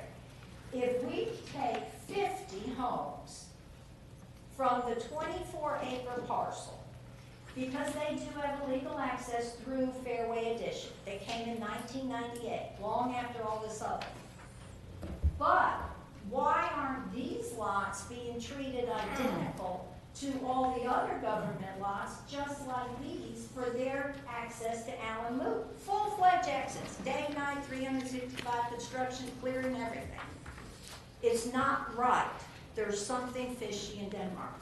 Now, if these people think, if the country club wants to shove all of them in, then we got another problem. And this is a big problem. So it's not like it's the step today leads to a step tomorrow. So the Trustmark signed this new agreement. And And this new agreement is an onerous burden on Santa Rosa Ridge. And on that intersection of 393 and Ridge Road and Ridge Walk. It is a horrible burden. The construction traffic alone, the quality of our road, who's going to pay for all those huge lumber trucks to come in and take all that out and clear it? And if the expectation of the country club is to shove the remaining 20 acres up through us, there is no way we can accept that burden. So your decision today is not just a simple decision of this 29-acre parcel. It has such implication for the future that it's mind-boggling. And if you haven't read the new May 10th, 2017 Country Club Agreement, it has a lot of language in it that could suggest this being treated the same way to us. And the untold numbers, because these are infill parcels. Ms. Nielsen, I'm going to have to ask you to wrap up if you would. Okay, We have a lot of people wanting to talk, okay? So my concern is that these are not being treated equally. This agreement is bad. We can't bear the future burden of this intersection. And all of these, including these two on today's project, should be coming out here full-fledged. And if you haven't read the May agreement, I don't know how you can vote on it until you do so in full. Thank you very kindly. Thank you, ma'am. Can I ask Mac a question on that? Mac, I got a question on that. Based on what Ms. Nielsen was saying, those government lots down there, some of the easements were abandoned for the golf course? If I'm understanding that correctly? That's correct. When they were abandoned, they replaced it with Bunker Place. Bunker Place is a private road. So the abandonment was done by the Board of County Commissioners. The agreement for Bunker Place was a private agreement between private parties. So the county commission, when they did the abandonment, there was nothing in the abandonment that addressed Bunker Place. They didn't plan for the future, is what you're saying. But now that the private agreement has been agreed with this group also, so they can also go in there and negotiate an agreement to use Bunker Road along they maintain it and use it for entry and exit. Is that not correct? Yes, sir. Thank you. Okay. Rick Schoonover. Did I get that right? That's Schoonover. All right. Well, I apologize. My name is Rick Schoonover, Schoonover. I have been sworn. I'm here for the country club. The president of the club could not be here today, and he asked me to be here to talk to you commissioners about the agreement that Mary so eloquently was talking about. We think it's a fair deal. We understand that all the other 20 acres that she's talking about, that's coming our way. So all the construction vehicles on the other 20 acres that are the 2.5 acre parcels we're talking about will be coming down the road and going over the golf course. The agreement that we have with Trustmark was based on Gary Town merged 2.5 acre lots, which are 8 and 9, into his parcel and wanted to develop it. And he originally, on the north side, put the private easements in for the property that he owned to be able to go through Ridge Road and exit. He came to the club because of some of those easement abandonments, and the club said, okay, Gary, we will grant you easement rights to use the road. And we understand this is a very, very interesting problem because there was no thought what was going to happen later when they first abandoned this. So the club has stepped up and said, we're going to work with everybody to let them have access to the road, but everybody will have to pay their pro rata share of the road, which I live on Bunker Place. I've been there for 23 years. So I've had all the construction traffic going for any house that's built past my house, and I have told some contractors that if they didn't get their guys to slow down, I was going to not allow them to use the road. We have 33,000 rounds of golf on that golf course every year. About 15,000 of them are walkers, and they go so that's 30,000 trips. You know, guys crossing the road and then coming back. And we have worked really hard with Trustmark. Trustmark's been very good to work with about coming up with different solutions for the safety of the public who use this golf course. We are a semi-private golf course. We do have members, but we have tourists and people who live down here come use the golf course. They walk, they ride carts over this. It can be a very dangerous area, but we work with Trustmark to come up with a boulevard system. And we've also looked at tunnels. We're trying to do this as cost effective as possible for the developers and for the club. The developers have agreed through the agreement that they will pay for the initial building of the road, to widen the road up to the specifications of the club. The club will work with the developer to come up with something that's safe, which will be some gates, some boulevards with plantings, and also things in the road to stop people from going too fast. But we know that 20 additional acres will be coming across the golf course. But when they merged, when Gary merged that with his original 20 acres, those two lots that she's talking about, we considered that as one unit, and so did he, and so did the people that bought it. So the club has made an agreement with them that after the original construction traffic goes north, and after that, it's opened up for the residents to have ingress and egress through the golf club. But it's a real safety issue for us as well as for the Santa Rosa Ridge people. We have a lot of walkers on that golf course, and that's a real big concern. So I was just here to talk about that. Do y'all have any questions for me? I got one. You said the 20 acres there, the government lots, they have access through the. Well, we have agreements with 4 of them. There are some that do not have agreements yet. We have reached out. We've had meetings with the guy that has purchased those, and he has not come back to us. We think he's really waiting to see what happens with the Fox I was just Lake. going to ask though, lots 8 and 9, which are part of the development they're asking to do, that you're saying they can access through the south for their development too? They can access 8 and 9 after the original development is built out, yes. But for their construction, I think that's what Ms. Nielsen was worried. Construction, no, the agreement is that we're going to do all the rest of the 20. Those 2 are part of the original Fox Lake development, the 29 acres. And they are prohibited with our agreement, which was original agreement. This is the agreement that was signed in May, is exactly, almost worded exactly as the agreement was in 2005 with Gary Town. That he agreed, and we all agreed, it would be easier for them to go north, and then after that was open because of the safety of the golf course, that we would then open up the southern access for those people to use. The other thing is that when this additional 20 acres gets going, we only want to go through the tear up of the golf course one time in the road. See, now the Trustmark is bringing their utilities from the north, where it's already existing.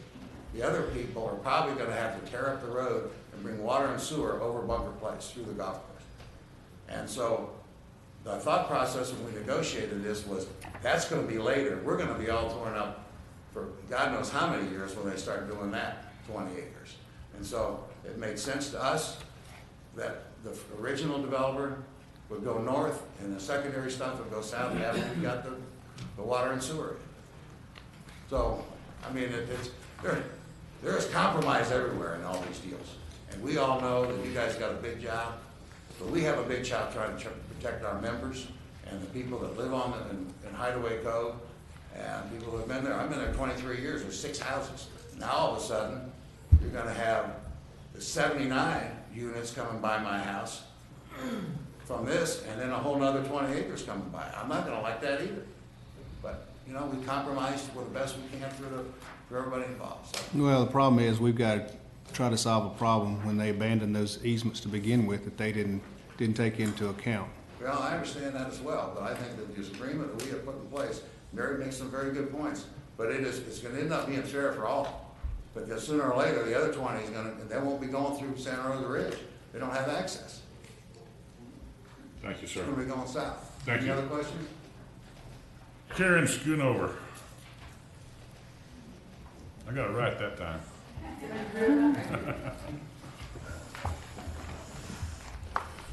I don't need to spell it again.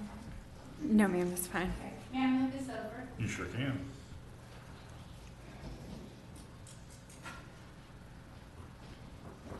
Okay, my remarks tonight are only going to, I'm sorry, my remarks tonight are only going to pertain to the route of the southern access. As it stands right now, and I'm sure you have the site plan, I didn't have a handout because I figured you probably have several copies. Two main concerns. One is there are currently two 20-foot easements, private easements, that go directly from the south corner there of the Trustmark project straight down to Public Place. And when I questioned Mr. Dunaway last year, I guess about this time, he said there were encumbrances that prevented them from going straight down, and instead they're going all the way around here, an extra 900 feet at least, to get to that same point. And I just want to be sure that the Planning Commission and the board are informed about those encumbrances. I find it difficult to believe that a big company like Trustmark and a lawyer team, Mr. Dunaway and his team, were not able to resolve those encumbrances, whatever they are.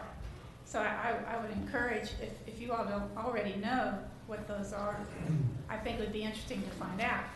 The other concern I have about this very, very out of the way route here, excuse me, is that it's going to impact so many more people's property than they would if they went directly south. Right now, those three lots here will obviously be impacted no matter which direction they go. But eventually, this lot will be developed, this lot, then there are already my little red houses. That shows where there's existing homes now. Homes here, and this was a residential lot. Now, possibly on your site plan, lot 15 may not show that it's been divided into 4 residential lots, but it has. And there are 2 homes here, 1 here, and this one, a future home. And then there's the Schnapp residence here in Highway Cove. Property is my husband and I own this and this one. Okay, so right now the traffic's coming down to this corner and then crossing back over a further distance down past the golf course, which gives those people more space to speed up and become a safety problem as well. But I just find it curious that we, sorry, I'm losing my voice, that we don't have information about why they wouldn't take the most direct route. And the other concern I have is, the gravel road that they're putting in, where these hash marks are. The gravel road right here begins, well, after it goes through their property, it starts on lot number 10, which has a federal easement right there. But so far, Rick was talking earlier that some of the lots from some of these government lots already have agreements with the club where they can access, that they can use Bunker Place. This lot right now does not. And honestly, I don't know legally if that's an issue or not, but I wanted to call it to your attention. This lot number 10, in which they're put their gravel road, does not currently have an access to use Bunker Place. So they're, I don't know, they're going over that lot using the federal easement. So it's kind of technicality, but I wanted to call it to your attention. So I'm not sure if that's appropriate, but anyway, so the main concern is the impact that this traffic will have on so many more people going this way versus a nice direct route south. Now, I will, one other note, this person, this property owner, and this property owner in 2005 were asked by Gary Town, who was then in the process of selling all this, he used to own, as they were saying, Trustmark acreage. He asked those 3 people to sign, give them essentially 20 feet to add to the 24 that's already there. So I assumed, I don't know this for a fact, but I assumed he did so because he was trying to get his title clear, you know, show the buyer that he had clear and adequate access to get to his bumper place from his properties. But, so those three people did that agreement, so they're aware. I mean, they were okay at that time with having that access be put in place. And yet, now, for some, whatever those mysterious encumbrances are, it's not happening that way. Okay, Okay, so, anyway, that's all I had. thank you. I got a question. Yes, Okay. sir. On the Trustmark Road they put in, lot 10, 11, and 14, do they have access to Bunker Creek Road right now? 11, 12, 13, and 14 have an agreement in place. No, that's not what I asked. I asked, do they have, are there a road that they got access where they can actually drive down it right now? Oh, well, there's a sandy, So that- partially gravel, very informal access up Okay. there right now. So, them putting that in and give these other people who own these lots, It's going to improve their access. yeah, improve their access. Well, yeah, from sandy gravel, sure. And eventually, when this individual does do that other 20-acre development or whatever, we don't know for sure what he's doing, but they would be improving that access anyway, because that'll be their primary Okay. investment. So those people need that access. Eventually, yeah. Okay, But thank we're you. just saying it'd be nice to split the traffic between the two. Thank you very much. Okay, thank you, appreciate your time. Come on. Like I said, we've got a lot of people who signed up. I would ask that, you know, we want to give everybody the opportunity to speak. I would ask that you try to go through your comments as quickly as possible. Try not to repeat things that other people have said. That way we can hopefully fit as many people in as possible. We don't want to inconvenience anybody or make anybody come back another night. So we'd like to get through this as quickly as we can.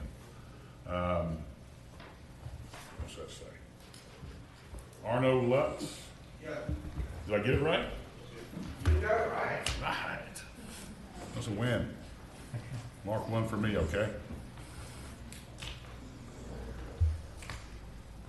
Hi, my name is Arnold Lutz. I live on Santa Rosa Ridge, 568 Ridge Road. Been there since 2002. Let's see, I'm looking for one. Can you back up that map that shows the lots in Santa Rosa Ridge?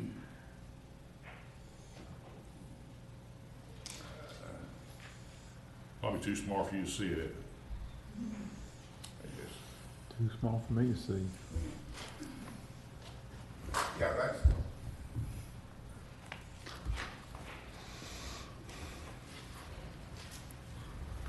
If you look at that map, the Santa Rosa Ridge project is surrounded by, Fox Lake project is surrounded by Santa Rosa Ridge, and if you look at those lots there, they're all at least a third or a half acre. The proposed Santa Rosa, Fox Lake is putting in 79 residences in less than 30 acres. When you put the infrastructure in there, it is not compatible to either the residents north of the Fox Lake, which is a third to a half acre, or the property south, which is Bunker Place. Bunker Place has much larger lots than Santa Rosa Ridge. Now you're gonna turn around and you're gonna stick a cookie cutter development. Bunker Place is not a development.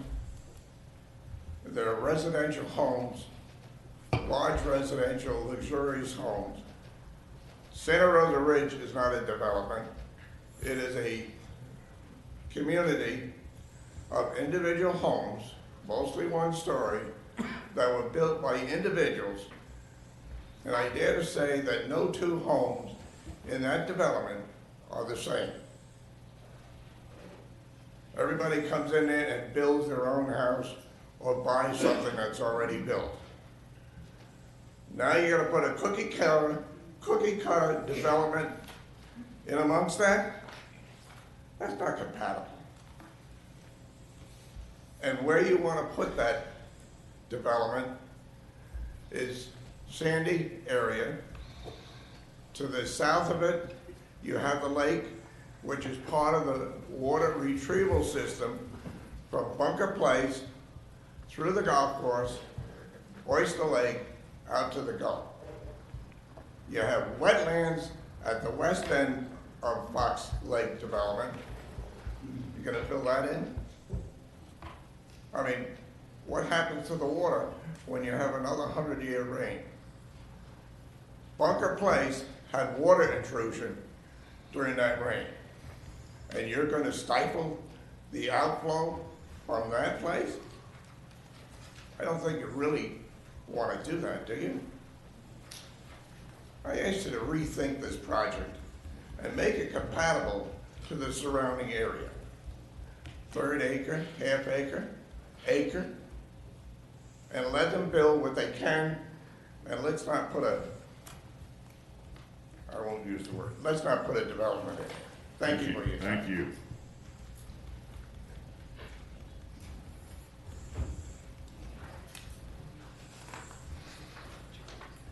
Charlie Hoffman. Sorry, I'll pass. Okay.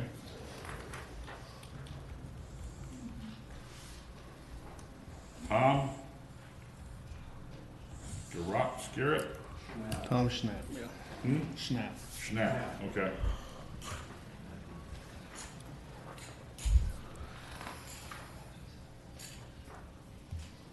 Good evening. My name is Schnapp, S-C-H-N-A-P-P, and I've been sworn in. Prior to the last meeting that was continued to this, I sent a letter to all of you. I hope you've had a chance to read that.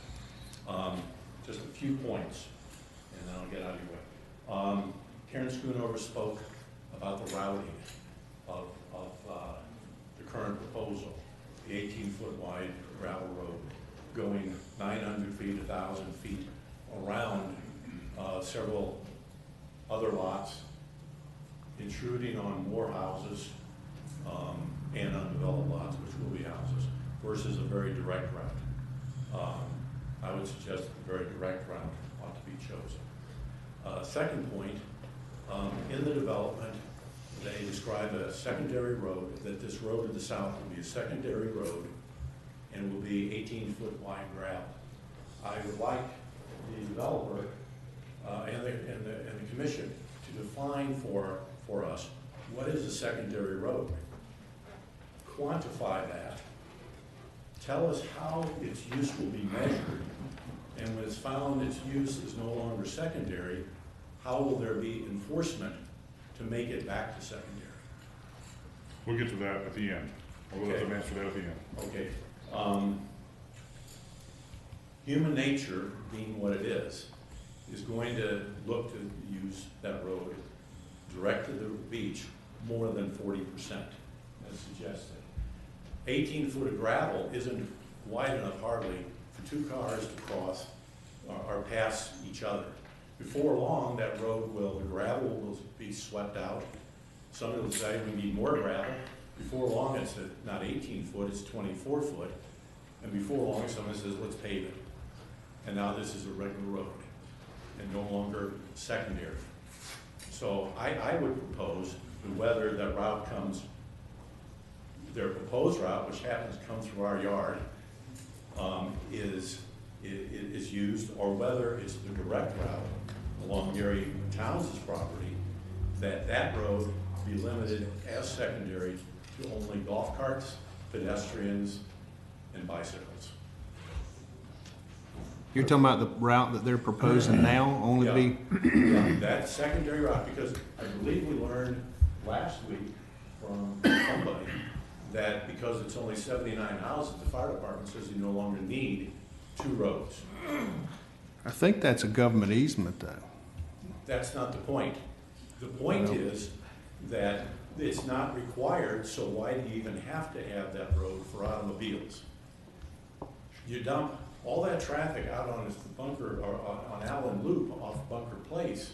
At that intersection, there's congestion, and you're planning additional development already up the road on Allen Loop at Martha's Lane or something like that. That's already gonna dump more traffic.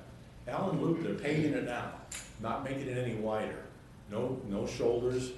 It's a very narrow road, and our turn, which is a 90-degree turn, there is certainly a room for some risk of accidents.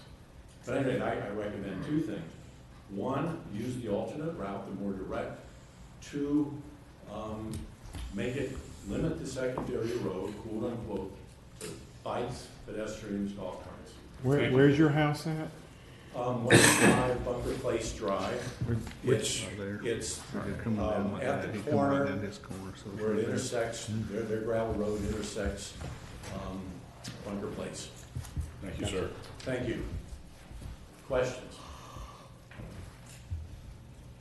Charles Ibeki.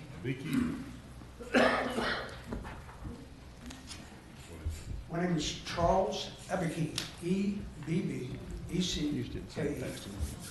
I want to take a minute to thank you for all that you do for the county. I know you have a genuine interest. I've lived in this area for 9 years on the piece of property that I'm going to describe. It's illustrated on your site plan. It is Lot 5, directly adjacent to a proposed retention pond. I have some handout materials.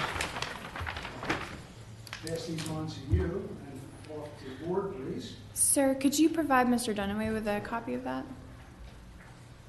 What's that?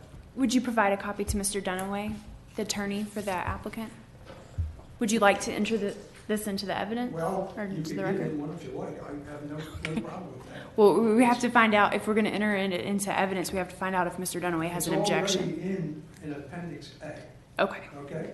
And it's been sent to all the commissioners and all these ladies and gentlemen in this room. Now, if you want to pass it out, as far as I'm concerned, sir, yes, it is public knowledge, and I'm ready to respond. Thank you, sir. And we have no objection to Mr.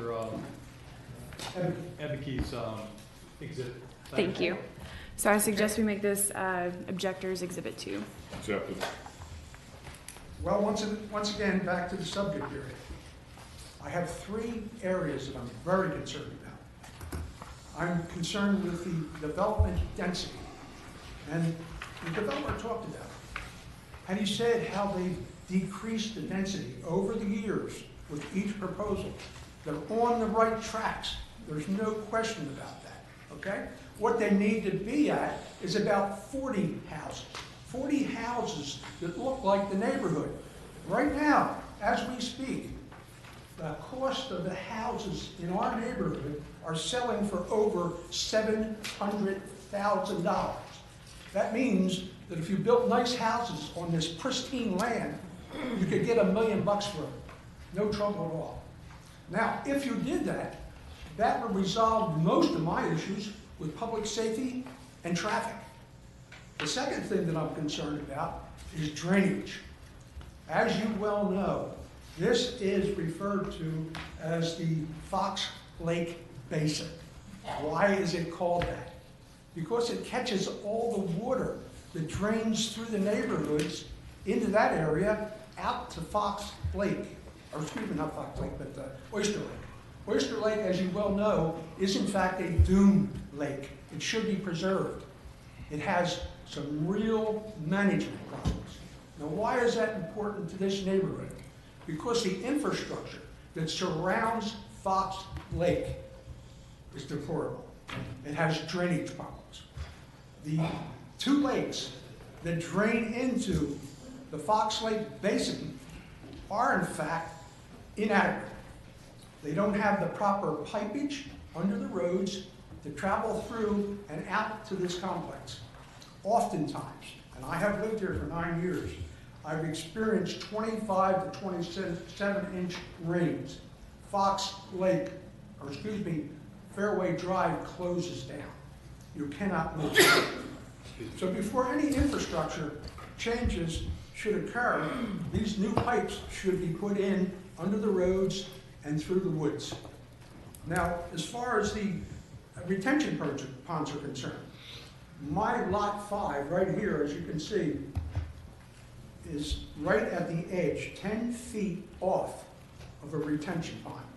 That does not exist now, okay? That's what they want to put.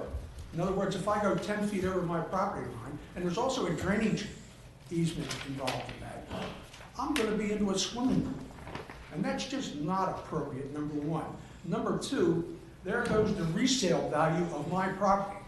Who wants a beautiful piece of property like I have that has a drainage pond behind it? No one. And furthermore, and they mentioned in their study that they are cooperating with the study that was done and paid by the county for $200,000 by TerraTech and Pibbles and Reich. If you look at that study, they made a number of recommendations how to mitigate or mediate the problems associated with Fairway Drive and Ridge Road. They don't mention it because it doesn't really affect them. It affects us, the county, then the taxpayers that are footing the bill to put the drainage pipes in. So that really needs to be looked at. The third and final thing is that, and somebody mentioned this, in terms of egress and entrance. Bunker Place is a cart path. Have you been down here to look at it? You know, those people on Bunker Path or Bunker Road or whatever it's called, it's a cart path. Don't even get trash pickup. They have to take their trash out to Allen Loop. They don't get mail delivery. So you can see how it's restricted on traffic.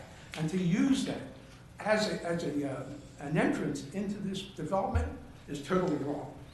In terms of public safety, and it was mentioned previously, I won't go through all the details, but I don't know whether you're aware of it or not, but there are, in fact, 6 new developments, and it starts at 393. There's going to be a gas station at that intersection. Did you know that? There's going to be an apartment complex with 121 units. Did you know that? It's going to empty onto 293. Did you know that there's a road coming off of Mole Drive and the sport complex that's going to empty into 393? And the list goes on. What's happening with the fair share? You know, somebody has to look at the engineering and the infrastructure. My background is aerospace engineering and safety. And I can tell you 393 is deplorable. If you don't live here, you don't know it. But all that traffic that's coming out of those different places is coming out on the 393. And finally, to make a long story short, added to the packet of material that I just passed out is, in fact, this illustration. Okay, it's an engineering graphic of what that road looks like. 393. You can see what it looks like. It comes right to a crest. At the top of that crest is a 4-way intersection. That 4-way intersection consists of Ridge Road coming out of the Ridge complex, but there's a new addition, Ridge Walk. It's a 4-way blind intersection. Certainly the developer doesn't care about that because it's not his responsibility. But it's our responsibility as a county to make sure that that's a safe intersection, and it is not. There is also a utility pole that blocks half of what you can see coming to the north. Is there any questions? I have one. Yes, sir. That lot 5 you described, is that where you live now, or is that just a piece of property you own? What's that? Lot 5. Yeah, half acre. Pardon me? Half acre. Do you live there? Oh, yes, full time. I pay taxes. Do you got a residential house? Yes, Is that ma'am, okay? sir. Okay, thank you. Any questions? No, thank you. Thank you. Thank you. Todd Siegel? I'm fine. Okay. Robert Hoffman?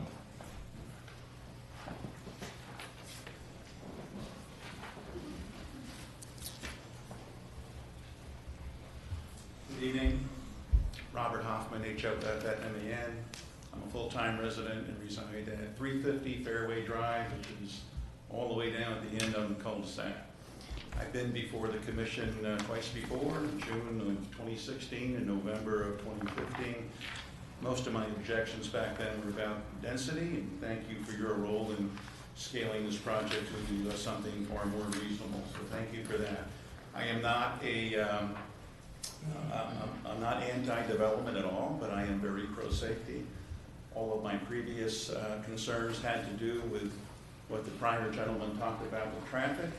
I'm appalled by what I heard from the developer earlier, that there's no need to consider any changes to current traffic, given that there'll be another 100, 150 cars in our neighborhood. That's ridiculous. Fairway Road is maybe a step up from a private driveway. There are no sidewalks. Current residents use the road for recreation. I haven't heard if there are any plans to incorporate sidewalks for the public safety into the plan. I hope that there will be. And one more concern that I would ask you to look at, there seems to be a strip of land between lots 74 and 75. It appears that it's getting access to that large chunk of private space, and as a resident, I'm concerned that that might be some future access that will dump even more traffic onto Fairway. So if you take a look at that, I'd appreciate it. You mean for development? Yeah, there's an empty strip of land that appears to give access. I'm not really sure what it is. Maybe I'm reading it wrong. But there's this mysterious strip of property with nothing on it that appears to give access to that big open space. Okay. So, thank you very much. Thank you. Big open space is wetlands, isn't it? Yeah. Steve Boudreau.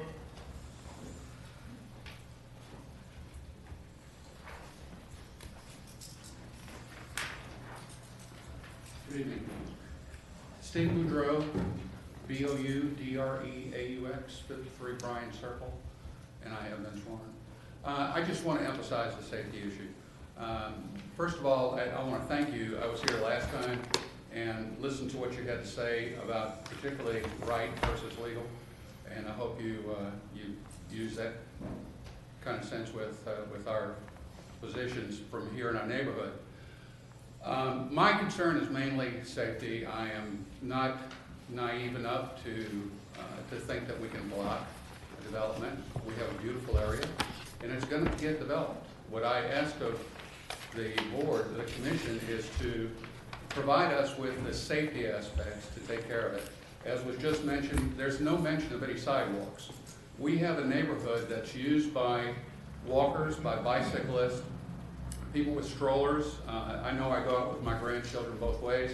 A good example of this, my neighbor is an 85-year-old widower. He's been there for a number of years. He used to ride 30A, and now at 85 with his physical condition, he uses a large three-wheeler. He still goes out 3 times a day and traverses through that neighborhood. He stops and talks to everyone. We have a neighborhood that takes me back to when I was growing up. And we have people that talk to each other. We have people that come out of their houses. And if we don't have access to some way of utilizing a sidewalk or something to support the neighbors, then we're losing a very important aspect of our neighborhood, what we really love. Where are you talking about sidewalks at particularly? There's no sidewalks in the neighborhood. You talking about Fairway Drive? Fairway Drive. Fairway Drive, on Ridge Road, none of the neighborhood has a sidewalk, so we use the streets. Okay. And it's not only us So we have as authority to residents. do sidewalks, do we? We have a lot of people that come in from south of us and come up to use our neighborhood because it's such a peaceful area. It's not going to stay that way right now. We need to have some sort of access for our recreation.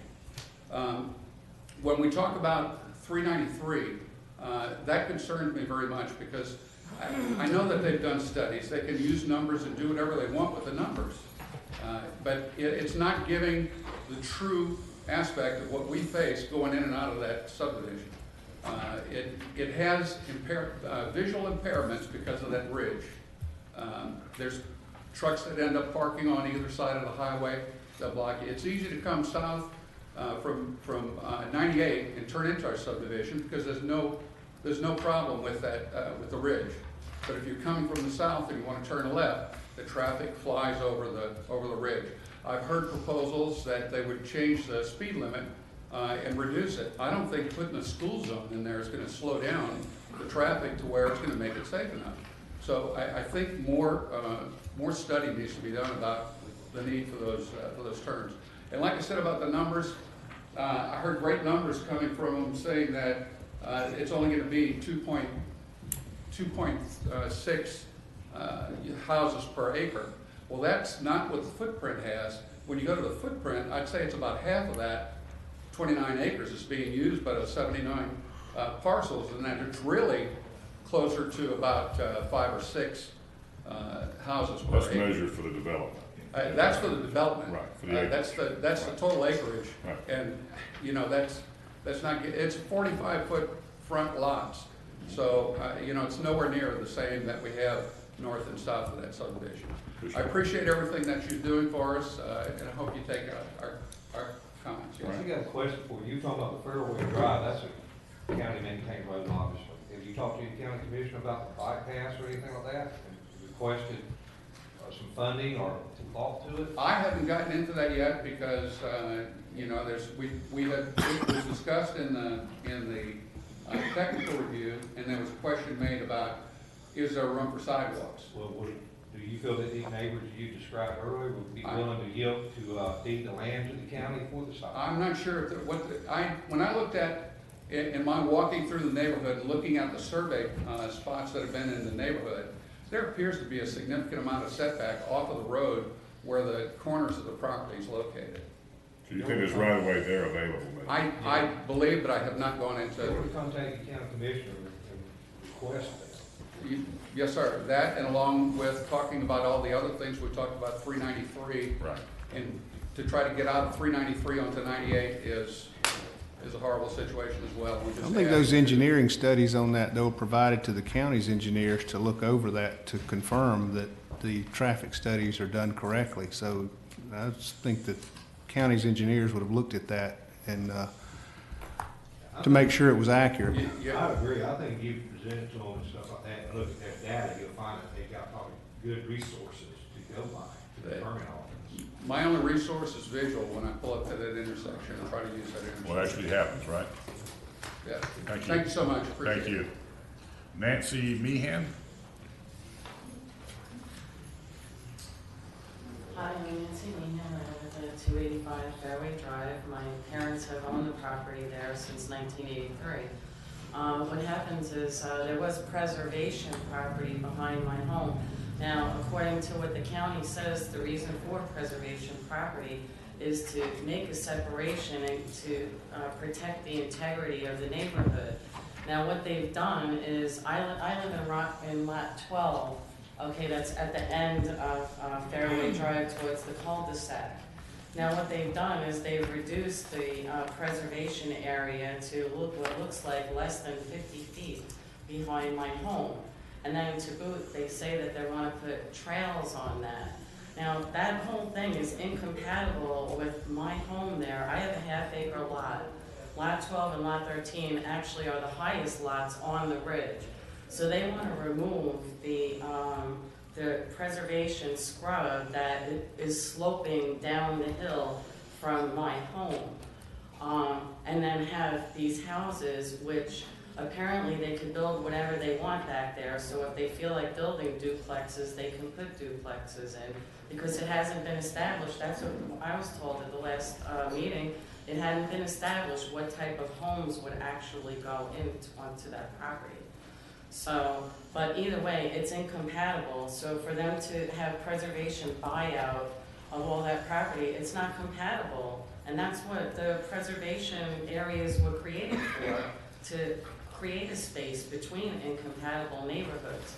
But they're going to be right up to my neighborhood. And what they're going to do is they're going to use that preservation land as their backyard. So it's going to be right up to my backyard. Also, where they show the retention pond, that is a swampy area right there, but all that whole area of the ridge is the highest point. So I can't see how water can go uphill to that other area back there. In any event, there are too many homes There is really only 15 buildable acres back there due to wetlands, due to preservation property. There is only 15.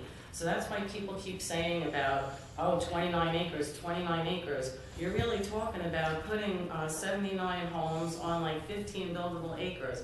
But of course, then you're going to destroy all that preservation property. And then that's going to cause that whole hill to erode.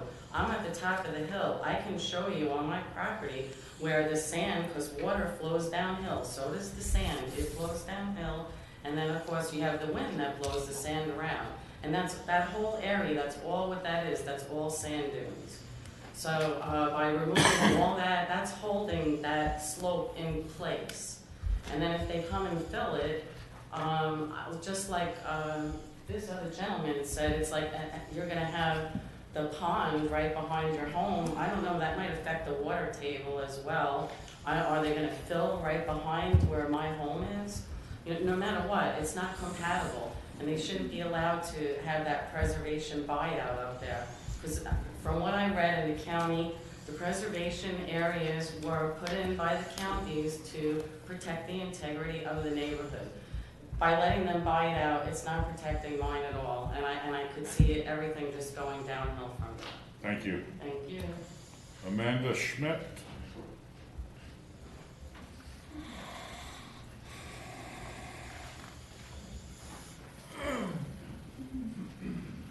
Amanda Schuette, SCHUETTE. I've been sworn. Well, I was way off on that. Everyone is. You've heard a lot about this project. Obviously, it's a mess. There's a reason that it's kept coming before you, and why easements have been denied, and why we're usually here with torches and pitchforks every time we are actually told about a meeting. There are major, major problems with this site. The two biggest ones are obviously the drainage and the access. This floods. The road is impassable when it floods. They want to make that the primary way to get in there. That's fine with me. That's where my property is on that main road. My problem is when they flood us out, not if they flood us out. When they flood us out, we don't have another way to get out of that neighborhood. We need to have two ways to get, for people to get to this proposed development. Not the cart path that is Bunker Place. I have been golfing, and I have turned down Bunker Place by mistake, thinking that was the cart path. It is seriously this wide. It is not a road. It needs to be, whatever they're using to access this, there needs to be two of them. They need to be paved, and they need to be real roads. And they need to fix the stormwater issues. I don't care how big they keep making these stupid pipes that they're gonna put in, they have to fix the drainage. Putting in giant retention ponds at the top of a hill behind properties that are already flooding is not a solution. That's why the county has already noted that this area has two major drainage problems, and they need to be addressed before any development can happen, even one that, you know, it's not as dense as it used to be. It's still 3 or 4 times as dense as the surrounding neighborhood. You've already heard about all that. But we have to fix the accesses, we have to fix the drainage problems, because it is seriously going to be a matter of life and death. And I don't think we need to be the people that in 10 years or 5 years said, oh gee, well, maybe if we'd known. We know. It's a problem, and it has to be fixed before any construction starts and before any more development happens. Thank you. Thank you. Before I butcher this one, what's that? Cherry Peoples. Cherry Peoples. Hi, I'm Sherry Peoples, P-E-E-E is a boy, L-E-S. I live at 370 Ridge Road. I'm on the back side. Behind us is state preservation land. We've been there since 2000. We built our home. 3 times in the last 17 years we've flooded. And we're on the back side. Fairway Drive is always underwater. I understand development. We're in the real estate business and in the catering business, and we're workers. So I understand all that, but it's not safe. I leave every morning, I don't know, between 7 and 8:30 every day. I sit at Ridge Road for sometimes 5 minutes. as I'm going from my house to 393 Ridge Road, I pass at least 4 or 5 older people walking their dogs. Literally, I slow down to 2 or 3 miles an hour, so because they're elderly people and they're walking their dogs. It's difficult to think that they can come in with one access into our subdivision, take our property values, because you know that's gonna happen. All that's gonna change. And then we have no other access but 393. Then you got Bunkers Cove, and I haven't been down in Bunkers Place in a long time, but I know it's wide, and I know they're not gonna allow them to bring construction vehicles in. Then we're taking the brunt of that, and that's not fair. It's not fair, it's not right, and it's not just. And so I ask y'all to really think about it before you just get as much information as you can, and to please take everything you've heard into consideration, because you've heard a lot, and I know I'm not gonna. Thank you. Thank you all. Robert Austin. Mike Collins, in favor, will pass. You are my man.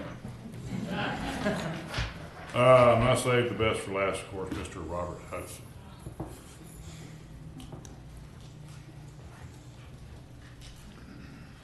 Bob, I saved you for last because I knew you was going to be quick, okay?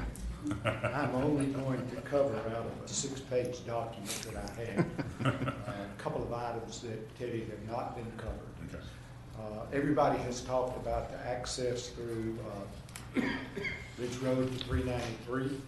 Everybody has talked about the southern access. I want to talk a little bit about the access that is adjacent to my home.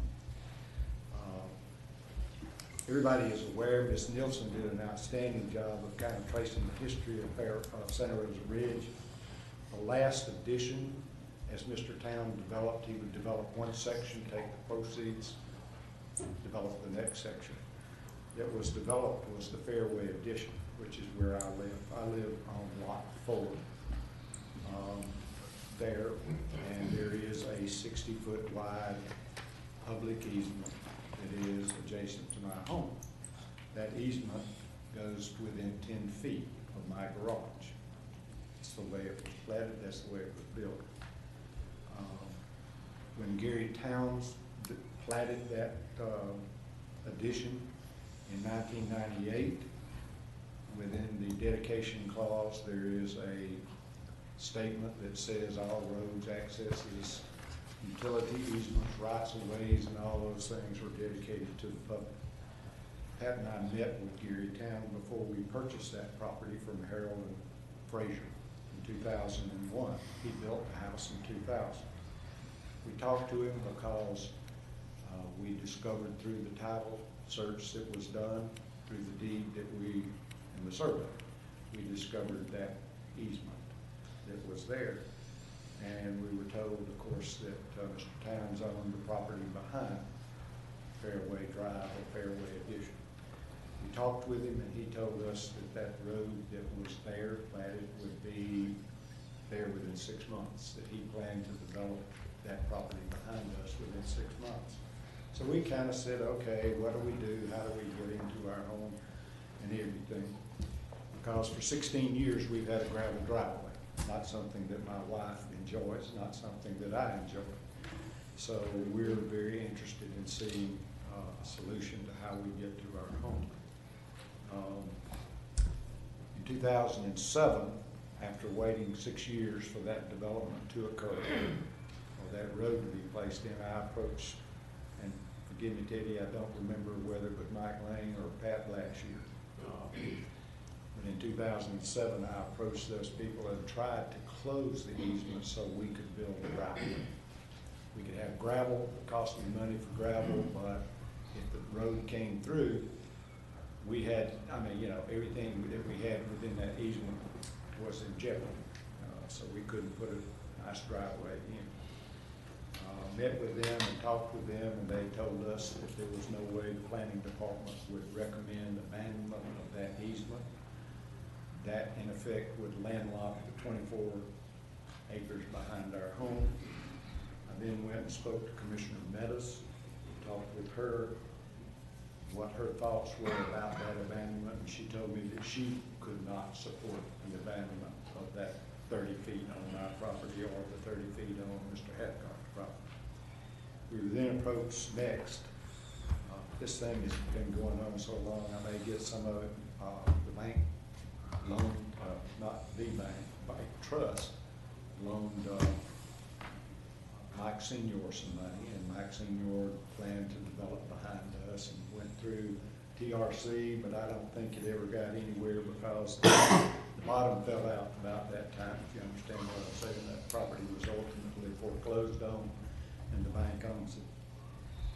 Gus Andrews then approached us in 2013. He came to my front door and said, "Oh Lord, I didn't realize you lived here." But I do live there. And we invited, Pat and I invited him into our home, and we sat down and he explained to us what he was trying to do. We expressed a lot of issues and concerns that we had. We then went and talked with our personal attorney.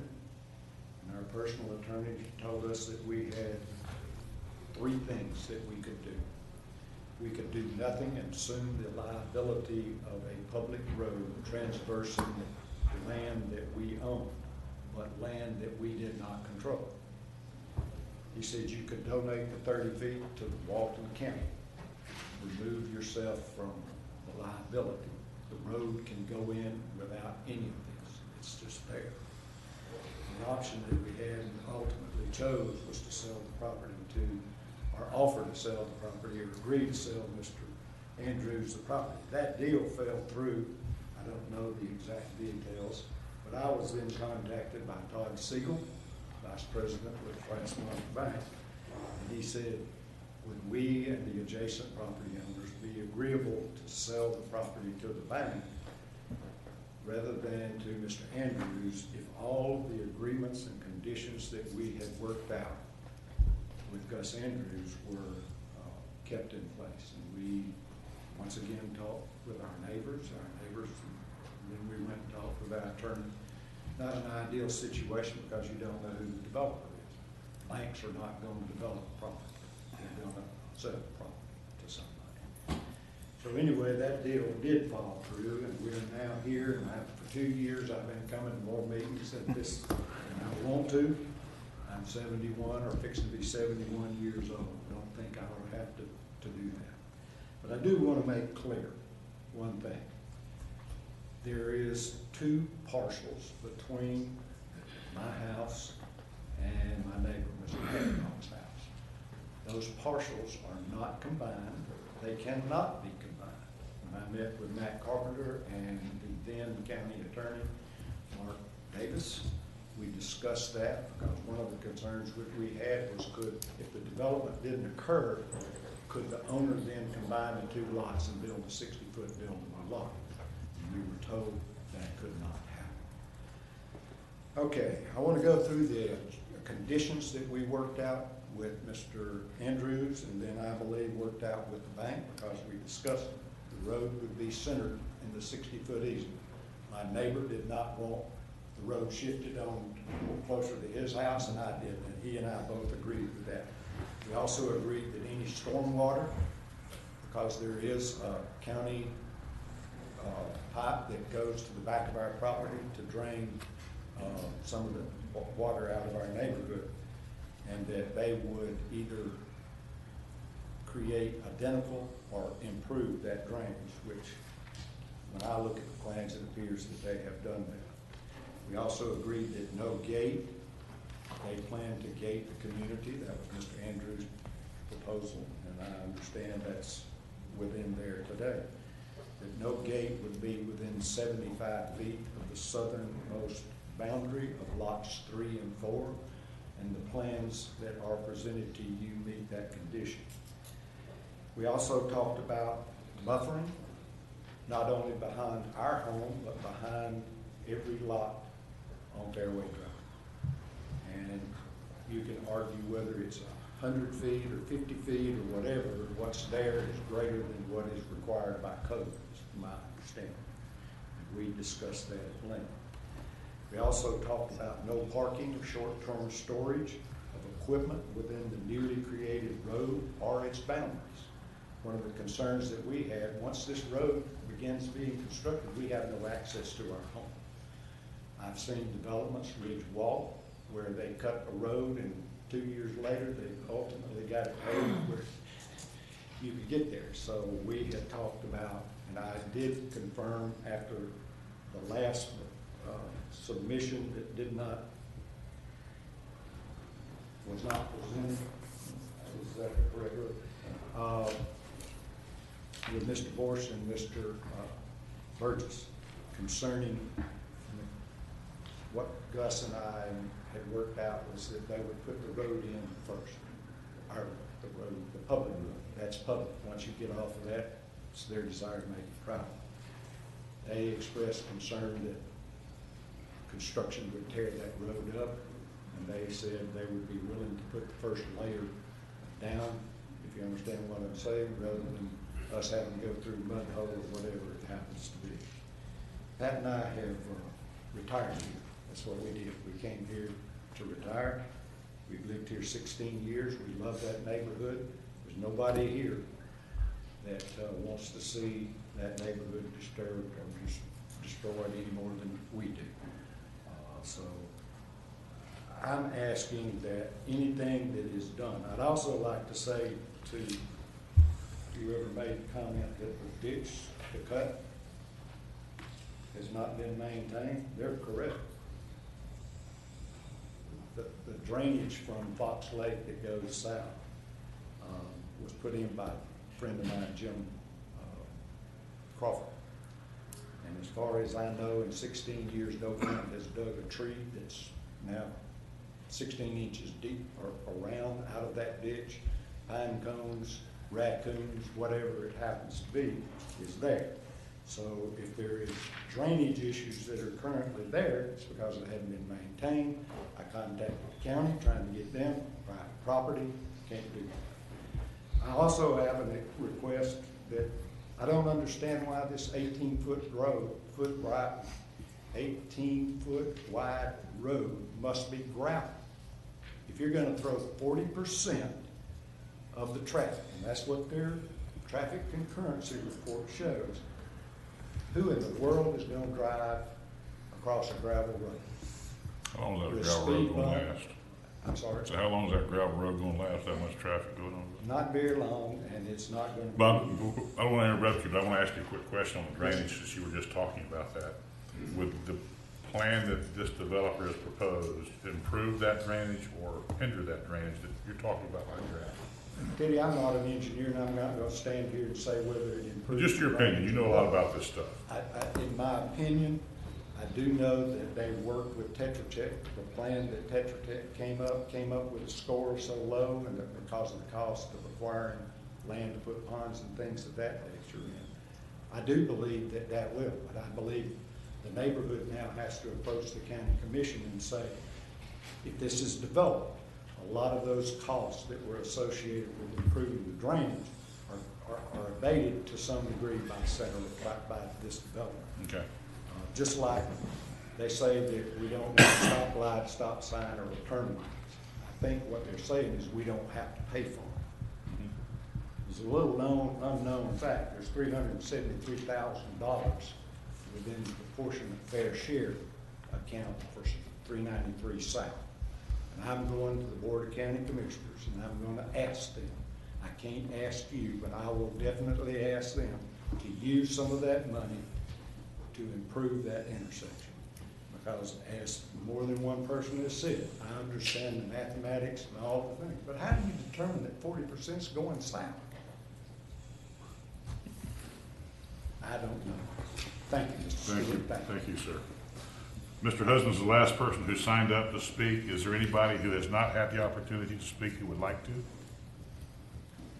Yes, have you? There's one follow-up. I asked about a definition. We'll get to that, okay? Okay, please. We'll get to that. Is there anybody who has not spoken who wishes to speak? And we will close the public portion of the hearing, and we're going to take about 5 minutes and come back. Mr. Stewart, I'll we're both on the. Yes, absolutely, absolutely.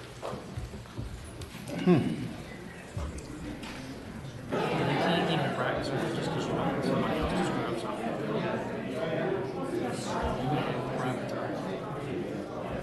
You done private attorney? Just with one. So whenever I started out at law school, I was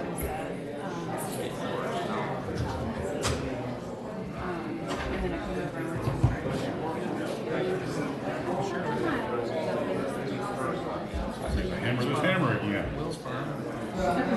Nail them.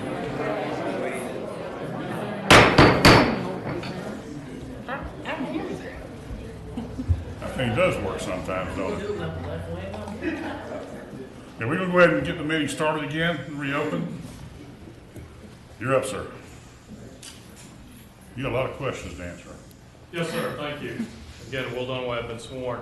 And we do want to address those questions. I wanted to start with just a quick question to the project manager on this, Ms. Rita, just to confirm for the board that the project as planned and proposed is consistent with the comprehensive plan. And it is consistent with the land development code. I wanted to first address, Mr. Stewart, the issue of access. There was discussion about that. I wanted to make sure that we were clear. If I may, with your permission, speak from the board, I tried to position it so the audience can also see too. It's difficult, obviously, because everyone can't see, but this is the Hideaway Code platted subdivision. This is the Hideaway Code approved by the county commission and what established, of course, the lots when the neighborhood was sold. And with the establishment and the platting of this lot was the platting of the government easement. So the government easement is shown on the Highway Code platted. This is right next to, as the gentleman stated, the owner of lot 7. This is right beside his lot. That was on the plat. It provides a connection from the government lot easement to the north, and then it connects to Bunker Place. So from the southern access to the government access easements, it connects through the legal plat of the Highway Code. To the north, this is of course Santa Rosa Ridge. Mr. Hudson, of course, gave a good description and a background of the details between what is the platted easement. This is, of course, Mr. Hudson, Ms. Hudson's lot, actually lot 5, the gentleman who spoke. Here, the access easement, which is on the plat, approved by the county commission and shown here. It is the access, as Mr. Hudson said, which would provide access to that, to the south, to the public road, of course, which is in the middle. Now, this color diagram is the one that, of course, the planning board saw on many occasions, and we used this when we were requesting earlier, and you approved the abandonment of the government easement for lot 8 and 9. But we did that because, as you recognize, and the audience can recognize, that area in green are those easements that we were asking to abandon, and they don't go anywhere. That is, they don't provide, and Ms. Nielsen made this very clear, they do not provide access to the north. They don't, the government easements didn't provide access. This is the property that is owned by Trustmark, and this is private property. This, of course, is the subdivision, which I indicated, Mr. Ms. Hudson's lot, and this is the access for the land to the south, which is the Trustmark land and property at issue. So this land accesses to the north, and it accesses through the platted subdivision to the public street, and that is the case. The easements provide access, as Schoonover discussed, and as the Commissioner already knew, provided access to the south. The two that are in red are the ones that are encumbered. Of course, if you played golf on the golf course, or those who testify they did, the golf course extends across here. This is a golf course. It runs down through this area. These easements in red, which would have provided the direct access to south and would have connected into the 90-degree Allen Loop, which was talked about, this would have been the preferred straight path to the access. This was abandoned. There's a golf course here. It's private property. County Commission took care of that. This is not available for access to the south. This was a discussion and a question that was requested of me to answer, and that is, what are the mysterious the mystery encumbrances to the lot, the access, the government easement, it comes down directly south here. That it is no mystery. It is recorded in the public record, a utility access easement which encumbers the property in OR Book 2668, page 351, and there is a second 20-foot easement, public record, Book 2668, page 349. So from a title perspective, this is an encumbered access, and more importantly, as you recall, the access from the platted access south to Bunker Place, which was shown on Hideaway Cove, is the access that we were talking about. Hideaway Cove on this is here. This is the area Hideaway Cove. So this is lot 7, and that is the access that we're showing.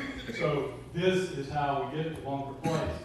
Yes, it is a little bit further over and down, but it is the government access easement that allows the access to the south. And of course then, with the access, which you have is Exhibit 3, that is the private easement agreement. The agreement allows for this project access to the south. Mr. Schoonover covered that in good detail, and we appreciate you doing that. So, access to this property, private property, to the north, through the platted access into the public access road on Fairway Drive. Access to the south using the government easements and the private access that we have through the agreement, Exhibit 3, through the subdivision as platted. Encumbered, abandoned. So those are the accesses, and that's how we get in and out. Again, what was the issue? We requested abandonment because this didn't go anywhere. The Board of County Commissioners decided that was not something that they wanted to do, so the project was redeveloped to account for this as access. So our road system, and that's how you see the project, utilizes this, with the exception of, and there was a gentleman who discussed the mystery strip. The mystery strip is that small section here, which we could not use as a lot because it is a government access easement, which the BCC disapproved our request to abandon. We tried to, so that would be clear, it did not. So we designed the project accordingly. So it's maintained as an open strip. So that is the access here. This is private access. I want to make note that this is the public road. This is the public road. And in between the public road and these government easements is private property. Therefore, it can be gated. It is not a thoroughfare because this is private and this is private, and you need the golf course's permission to come across here, and you need this developer's permission to come across here. So while these are government easements and they do provide access, and we're utilizing that access because the BCC required it, that's how that access goes. So that's the issue of the access, and it might be helpful, Commissioners, if you have questions that I might be able to address on access, I'll be happy to do so, and then I'll move on to the other. Does anybody have any stuff? I've got a question. Yes. The Bunker Ridge Road we talked about, you said gated, y'all gonna gate that, or you could gate that? Yes, sir. The design, and I'll let the project engineer discuss that, but the design has a gate right here at the entrance on the southern side of it. Yes, sir. And my second question, which nobody talked about, is the gravel road. Yes. How would the developer feel about maybe making the road wider and do something beside that? Because I'm going to address certain things, I'm going to ask Mr. Boris and also the engineer, and they're going to address that issue. It has to do with what are the improvements that are planned, and they can address that, and I think it's going to answer your question on that, sir. Thank you. Yes, sir. I got a question for you real quick. The two roads, one of them was abandoned down there going in through the golf course. The one to the right you said was hindered. Tell me again what the hindrance was. Yes, sir. There are two private 20-foot access utility easements. They are those of record that I pointed out in the public record, they're recorded there.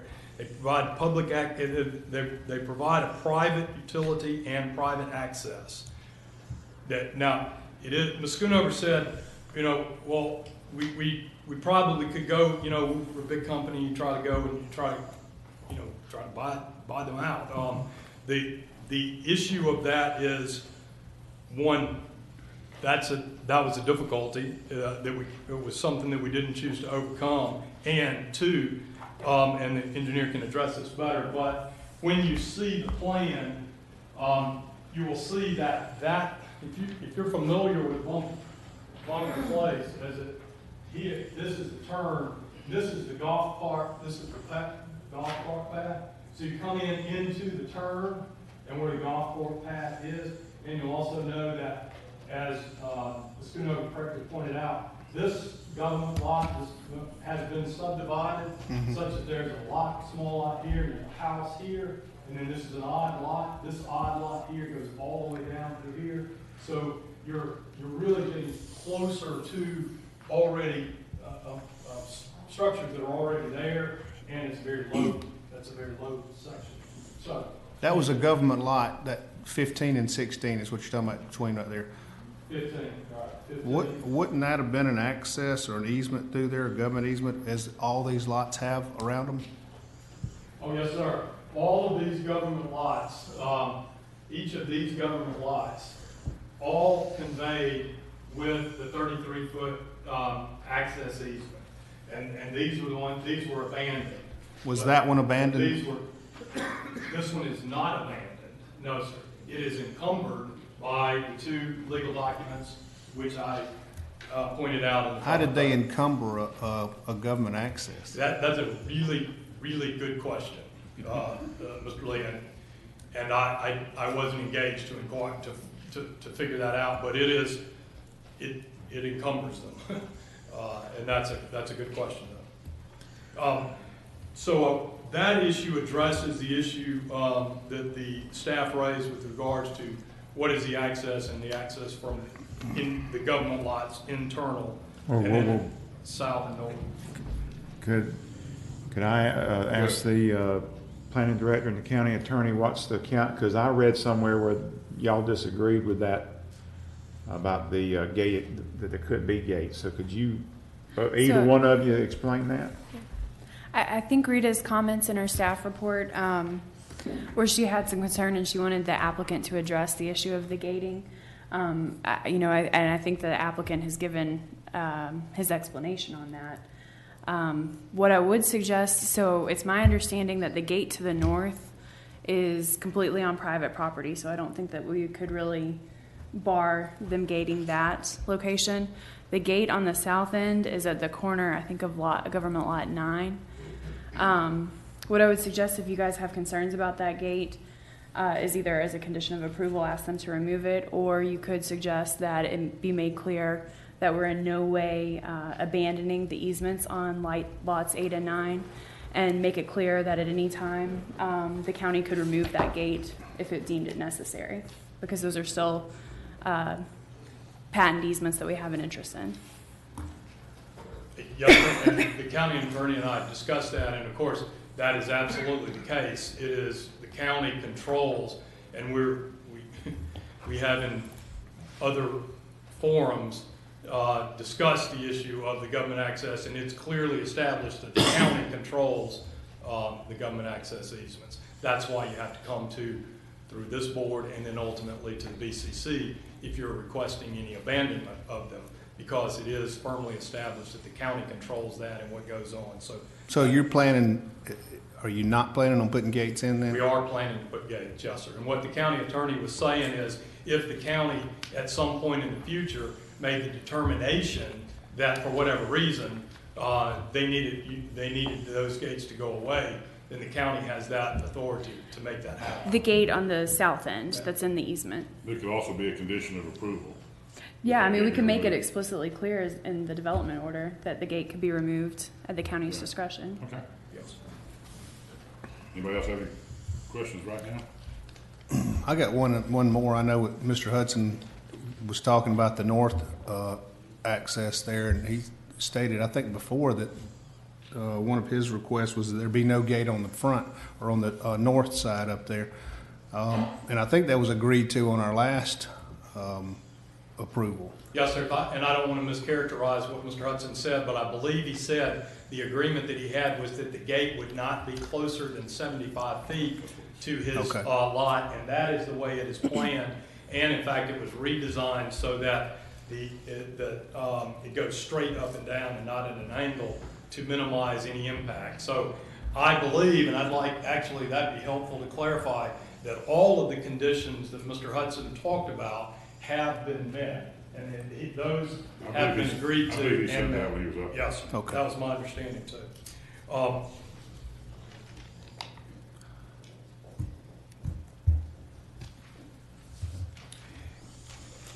I'd like, and unless there are other questions with regards to access, then I'd ask Mr. Boris next to address the issues that he's going to ask the project engineer. Thank you.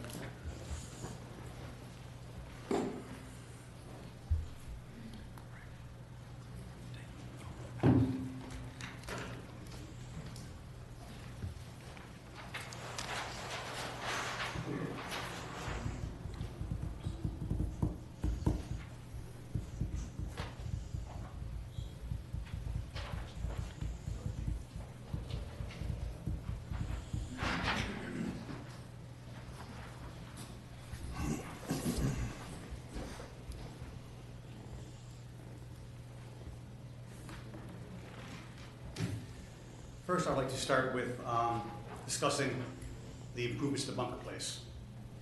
Mr. Schoonover has been very good to work with over these past 2 years, as well as the golf club presidents and board as we work through understanding Bunker Place and the south access. What we've always shown on the plan is that this is the access route through Bunker Place. There's always this assumption it's a cart path. Well, today it is, and we've never disputed that. Today it is about 10 foot in width. It's a cart path used almost in single direction by those that live along Bunker Place and Highland Hill. But as we look at the improvements that will happen in Bunker Place, is this section that you're seeing through here.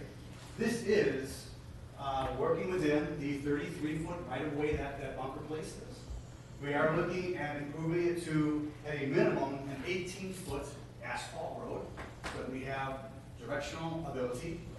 The other thing that we've done, and we've done a tremendous amount of work to ensure safety for both traffic, walkers, golfers, and carts, we've actually designed a boulevard section. And this boulevard section, as it comes to Bunker Place, purposely is where the golf club will be relocating the cart path that goes across Bunker Place. Currently, there are 2 or 3 cart path accesses to Bunker Place. What we discussed, working very closely with Mr. Schoonover and the group there, is that they will now make that only 1 cart path crossing on Bunker Place. What we've also done is that, through safety, we've gone ahead and we've striped this boulevard. But the reason that you see these 2 brown sections through here is that we have purposely designed it so that we can stack golf carts as they cross one road, one side of Bunker Place. We also have landing areas for walkers to sit within this boulevard section should there be traffic. Once that traffic were to clear, they at that point can leave the stacking and come back across. So we have done and spent a tremendous amount of effort really understanding the needs of the golf club, understanding what needs to be done to widen Bunker Place to accept traffic, as well as to marshal traffic throughout Bunker Place. So that is the boulevard section, which is located right in this section here. As Mr. Dunaway just mentioned, Bunker Place will then at that point come across and then tie into where Hideaway Cove is, and then we'll head north from there. So that boulevard section sits right in this area here. So we've heard a lot today about this small section of Bunker Place. Where it is today, that's correct. Where the development will take it will be an improved road section that will be maintained by the association within the golf club and the golf club itself.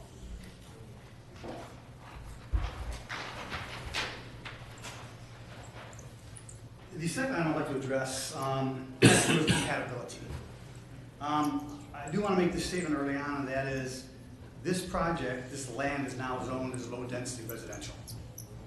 Very specifically, in the comp plan, it defines low-density residential as this land use category may be employed to address compatibility concerns between lower and higher density land use categories where served by public water and sewer services. That is exactly what this project is. We've heard a lot today about the Santa Rosa Ridge development just to the north. And correct, what they said is true. You see some 1/3 and you see some 1/2 acre lots. That subdivision was platted, the first section, in 1973. Of course, at that time, water and sewer services were not available. The county requires larger lots to be in place to handle septic and well. That's what was initially designed in this community. Also, it should be noted that the reason this community does not have sidewalks, preservation, wetlands, stormwater, the requirement that we are required to design today, because at that time it was not required. So we really are comparing again a community that is much older and did not, at that time, need to be designed to the criteria that we have today. One thing that was not mentioned by anyone today, as we talked about, again, density, compatibility, and those things, no one talked about Summer Ridge North or Summer Ridge South. These are two developments which directly abut Santa Rosa Ridge. They are directly at the entrance of Ridge Road and 393. Our density we're proposing is 2.67 units per acre. Summer Ridge North, directly adjacent to the Santa Rosa Ridge development. The north is at 5.33 units per acre. Directly below it, Summer Ridge South is at 3.96 units per acre. Both of those properties are as close to Santa Rosa Ridge as the Fox Lake subdivision. So even though compatibility study was not required for this submittal, it is worth noting that when we did this study previously, when we were at a different land use, when we did the study, we identified that there were 14 developments that surrounded our proposed Fox Lake. 10 of those 14 have greater density than we do. So from a compatibility standpoint, it's really important to understand where those developments were at that time and what we are proposing. The other thing that was stated, which is incorrect, talks about the size of homes and the type of homes in Santa Rosa Ridge. It is a very nice community, very well developed, very nice homes. But what you find there is that 82% of the homes are less than 2,500 square feet. And that was their choice to build and develop. And we certainly have no contention with that. But it was said that our lots in this development are exceptionally small. They're not. The lots in our development are the same size lot that you have at Santa Rosa Ridge North, Summer Ridge North and Summer Ridge South. So again, directly in the area, we have true compatibility of lot size, and even those that have greater density than we have. Addition to that, if you look with our lots, the first floor buildable footprint that we can build is between 1,700 and 2,900 square feet. If you go to a two-story home, and only two, we're not talking 3 and above, I'm shooting two-story home, we can build homes that are over 3,000 square feet up to 5,500. And that's also important to note because in all of our surrounding communities, they too have 1, 2, and 3-story homes. So again, from a compatibility standpoint, it is very important to understand that what we are proposing and what can be developed there is very compatible to the surrounding area. Those are my points. Any questions? I'm almost afraid to ask you a question, man. Pretty intense up there. You said earlier, we work very hard. The road they talked, I heard mentioned several times will be gravel, but you said it's gonna be asphalt now? Actually, what I'd like to do is from the engineering perspective, Mr. Little handles the legal. Yes, sir, we're gonna bring the inverters up. Thank you. So, whoa. Yes, sir. So what you're saying is that what's the large, or what's the average size lot in your proposal? Average size lot in the proposal is 0.13 acre. 0.13. That's correct. And you're saying that's compatible with a half-acre lot, which is directly north here's what they're saying, is that from a compatibility study, we have to look at a quarter-mile radius. The already improved and developed subdivisions of Summer Ridge North and Summer Ridge South, already in place, already constructed, and adjacent to Santa Rosa Ridge, are of the same size lots that we are proposing for Fox Lake, except that their density is much greater. Well, first of all, you have to get through the other one to get to that one. Second of all, just because somebody made a mistake in the past don't mean we got to make mistakes in the future. And why I can't see how a 1/10 of an acre lot is compatible with a half acre. There's no way that passes the common sense test to me. Now maybe I'm used to 40-acre lots, but that just a 1/10 of an acre. You can't even hardly turn around on a 1/10 of an acre. Again, where are you going to put the vehicles at? Well, another good question. Each of those lots has the ability to have garages. Each of those lots has the ability to contain all of the residential parking on the lot itself. We've done all the studies, we understand the footprints, we understand the size of those lots. And because you're basing your density on 29 acres. That's correct. That's what it is. But I see 15 acres about buildable. Yeah, but they don't count it It's the that size way. of the development. Well, that just belies common sense. Well, sir, That's how it's again, done. just to get in a little bit more detail for you, as we look at it, we've got these Santa Rosa, we've got several, as we look at these parts that surround us, we've got Santa Rosa Golf Villas, 7.6 units, Sea Point, 7.5, Summer Ridge North, 5.3, Courtyard, 5.26. So again, as we step through all of these, if we were required to do a compatibility study, this is the data that we would look at, the whole that we would look at to support the overall plan. And by looking at the properties that have already been developed, surrounding a parcel, it shows that, again, 14 projects have greater density. But how many of those projects have that amount of wetlands? The thing about it is, the lots may be small, but once again, you illustrated earlier, when those other developments were made, the building code requirements were different. What you had to have for a septic tank, your own water supply, wells at that time, that's all changed. You got city water, you got regional utility, water, sewer, so therefore you don't need a lot that large anymore. Well, Professor, and to that point, Santa Rosa Ridge could not be developed again today at the standard they have developed. And we recognize that. But what is true is that the more recent developments which have been allowed, the Summer Ridge North and Summer Ridge South, do in fact show what has been compatible, what has been allowed, what is currently been Okay. Thank you. Good evening. Again, for the record, Dean Burgess with Emerald Coast Associates. And just kind of the segue from Rick's comment there, another important part of compatibility is buffering and preservation. And in our plan, it's worth noting that against the subdivision of lowest density, Santa Rosa Ridge, the entire strip is where we placed our preservation purposefully, to provide them some buffering, provide them the step down in density. And I think they'll find that this buffer provides that seclusion and that separation that they're looking for. Earlier it was referred to as a 50-foot buffer. This buffer is no less than 65 feet in any point and larger in other areas.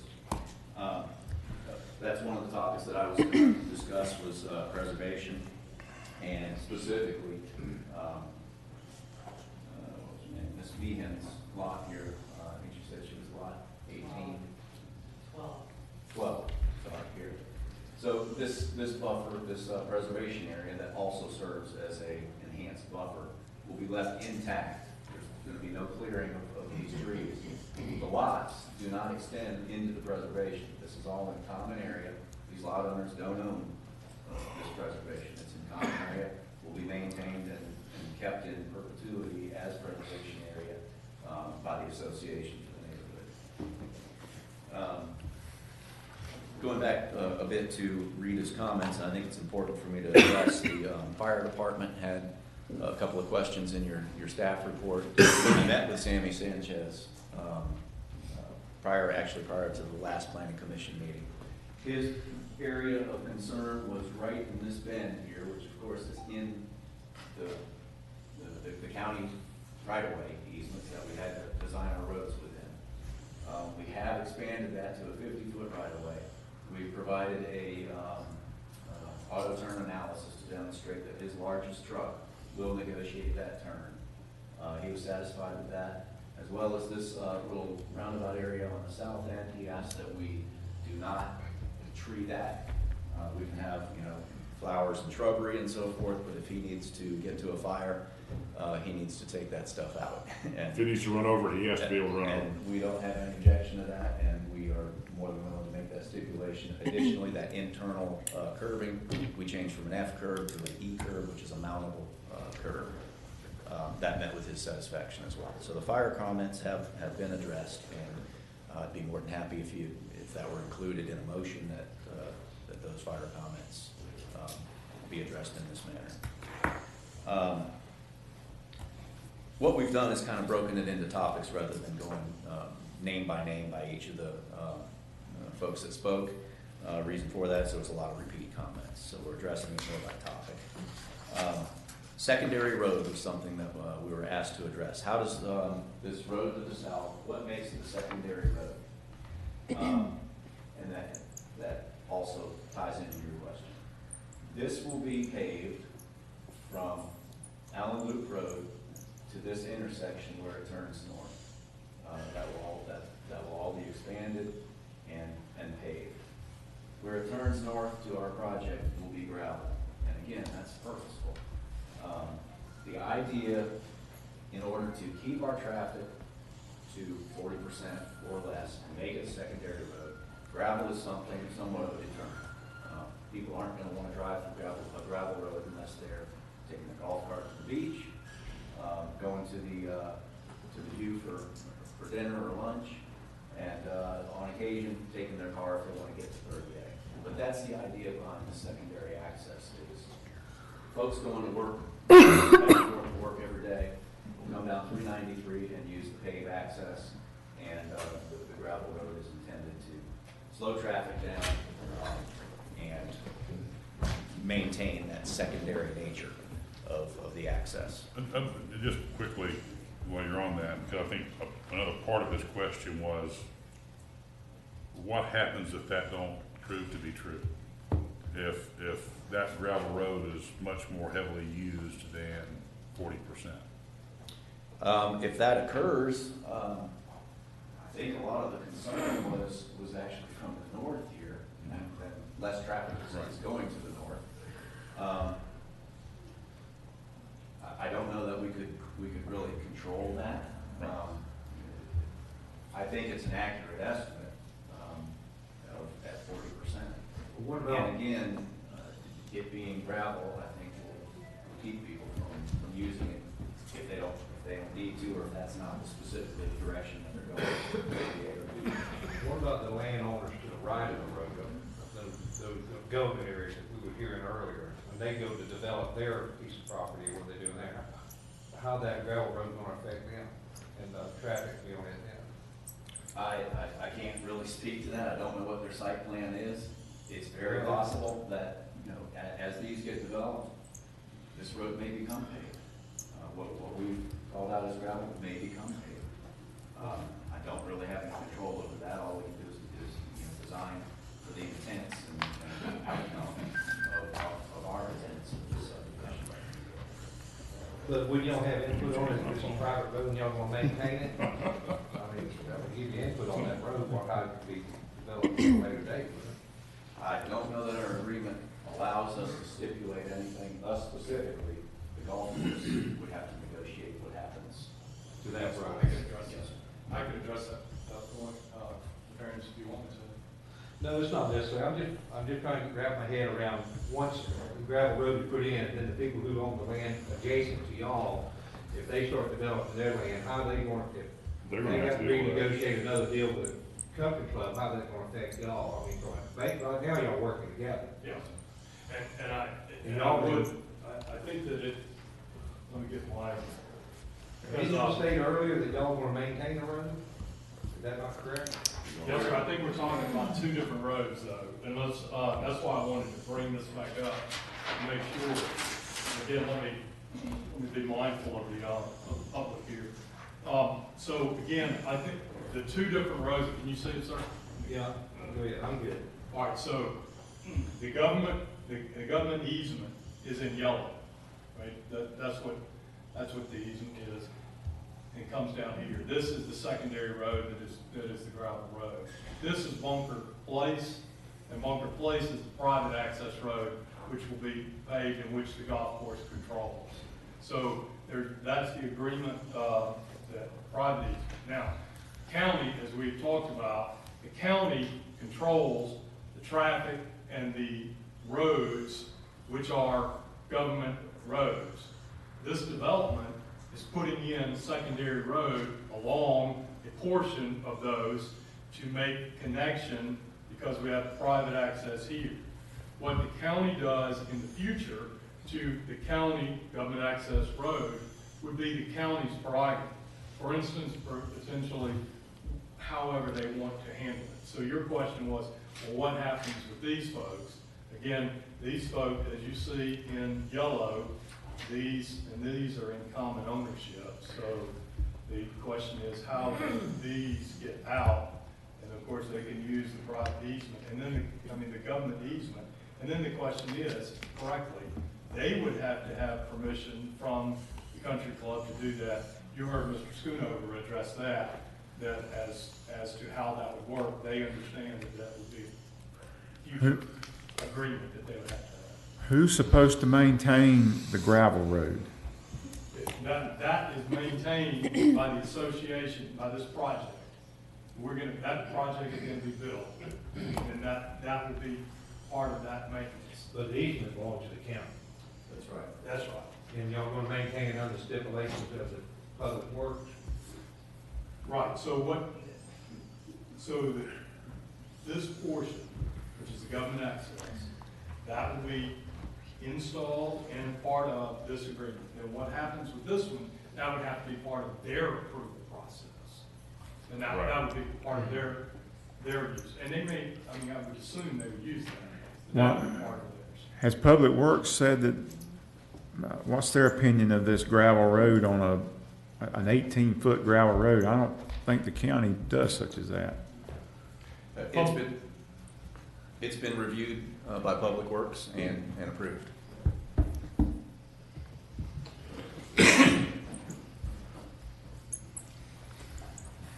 Any more questions from the board?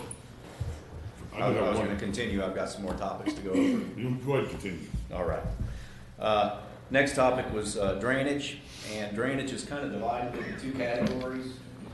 What I'm going to call off-site drainage and our drainage within our subdivision. We're aware Fairway Drive has a problem, and it's coincidentally a low spot right at our intersection. The county, with Mr. Hudson's request and working with the county, has installed in the low point a couple of drains that in turn are piped through the public easement and basically tie into the ditch that goes to the property currently. Those inlets connect to, I believe it's a 15-inch pipe, and we intend to remove that, put in inlets, and connect a 24-inch pipe in an effort to improve that drainage situation. We did some calculations on the area that drains to it, and a larger pipe is warranted, and I think it will help resolve that situation. Furthermore, I think since the county has put that pipe in, I don't know that there's been any significant flooding in that area that wasn't due to an accumulation of straw and debris over the inlet of the grate. Within the subdivision, I recognize that Santa Rosa Ridge to the north should be noted that subdivision has no drainage provisions whatsoever. There's not road inlets, there's not drainage inlets, there's not retention ponds, there aren't swales. So there are localized low areas in that subdivision that experience drainage problems. The county has come in and Little Fox Lake to the north here provided some drainage ways for water to go into Little Fox Lake, connect to Fox Lake, and ultimately discharge through the ditch across our property. We feel that the improvements that we're doing, one, we're going to have our own independent on-site retention areas. These are all wet ponds shown here in purple on this map. Fox Lake is separate and apart from our retention ponds. They don't intermingle. The 48-inch pipe, again, does not tie into our pipes. It's an independent pipe that runs out to the wetlands that will allow Fox Lake to drain and have less maintenance requirements on it. Again, our ponds are designed to accommodate a 100-year storm. Regarding Mr. Ebeke's concern about the pond behind him, we will be putting up a 6-foot fence behind lots 5, 4, and 3 per our TRC comments and responses. There's also a 10-foot landscape buffer between the pond and the fence, and I think that would be sufficient to stop grandkids or anything from getting into the pond. Additionally, the purpose for going to wet ponds in this subdivision was a developer and an engineering decision to try to make some more aesthetic out of within the subdivision. Wet ponds are actually more expensive to install, and but we saw value in that, and the idea of coming into the subdivision with a divided entry here, a couple of fountains in the ponds, intended to be an aesthetic value, for our subdivision that hopefully Mr. Ebeke will observe and enjoy as well. Briefly on sidewalks within Santa Rosa Ridge, I'm not aware of any subdivision that has been required to put sidewalks in another subdivision. However, I would like to at least make a recommendation to the board. It's known that sidewalks can help with multimodal and with enhancing traffic in different forms of traffic easement. I think it would be appropriate perhaps to make a recommendation to the BCC to utilize a portion of our $85,000 traffic impact fee potentially toward those installation of those sidewalks, should this board want to make that recommendation. Staff has done a quick estimate of what sidewalks would cost from 393 to our entrance. I have not double checked and reviewed that, but they came up with about $65,000. So I think there's more than enough money in our prop share fee to accomplish that if that were the wishes of this board. You just answered my question. You did good. All right. Lastly, just a general comment that I don't want to lose sight of, and that is when Garytown designed Santa Rosa Ridge and all the phases that were to come, this 60-foot easement that's between lots 3 and 4 of the last phase of Santa Rosa Ridge was intended to access this parcel. This was the next phase of Santa Rosa Ridge. It was always intended to be a development parcel. That always was intended to be the access to it.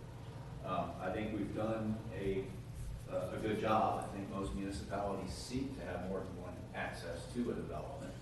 And in negotiating this southern easement, though by fire code secondary easement is not required, I think we've been prudent in making the subdivision in the area as safe as we possibly can. If you have to answer any questions.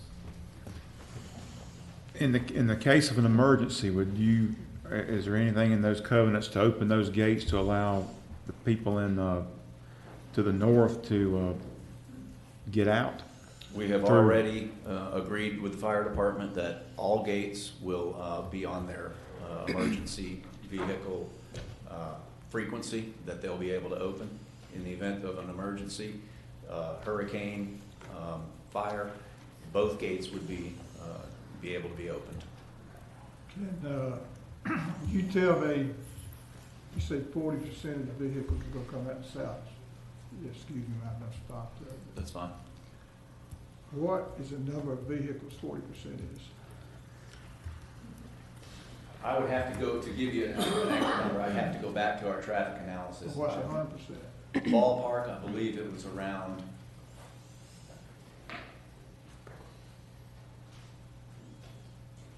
40 or 50 vehicles. I'd have to pull my traffic analysis to get you that exact number.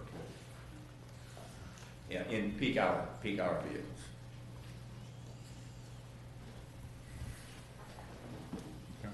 Anybody have any questions for Mr. Burgess? Thank you. Thank you. Mr. Just real quickly as we wrap up, I just want to point out that the project proponent has met its burden to be consistent with the comp plan. You heard the county staff say that, consistent with the land development code, has addressed all of the issues. This board approved a more intense project prior to this this submittal, and we would request your favorable approval as we go to VCC. Thank you. Commissioner, comments, questions? The answer to all our questions pretty thoroughly. The 40% issue is an issue, but when you talk about homes, 79 homes, and they probably have an average 2 cars per home, you're really not talking about that many automobiles going down Fairway Drive. I think eventually, as South Walton continues to grow, I think 393 will be widened at some point to help handle the flow of traffic. I certainly understand the people concerns over there on Fairfield Drive and the water issues and stuff like that, and I'm sure Walton County Public Works is working favorably trying to help them correct those issues, but I really don't see any problem with the development. I prefer to stall today. I would just comment that, our role in this process is to determine whether we believe the project meets the requirements of the Land Development Code and Comprehensive Plan. All these developments are always difficult because there's so many very heightened personal feelings involved because of the development and the growth in South Walton County. But that doesn't change the fact that a project meets the requirements of the code. I think that this developer has probably gone above and beyond what most do to try to address issues. The drainage issue that is in the subdivision north of them, I think will be helped by what they're doing. It's not going to be hurt by it, certainly. Traffic is something that we've struggled with and will continue to struggle with until the Walton County BCC decides to make or the state decides to make some changes on some roads in South Walton County. But as long as we have studies that are done that show that there's a certain number of trips and that road can handle that trip, who are we to question, I guess, what the professionals who do those studies say? I'm certainly not equipped to argue with it.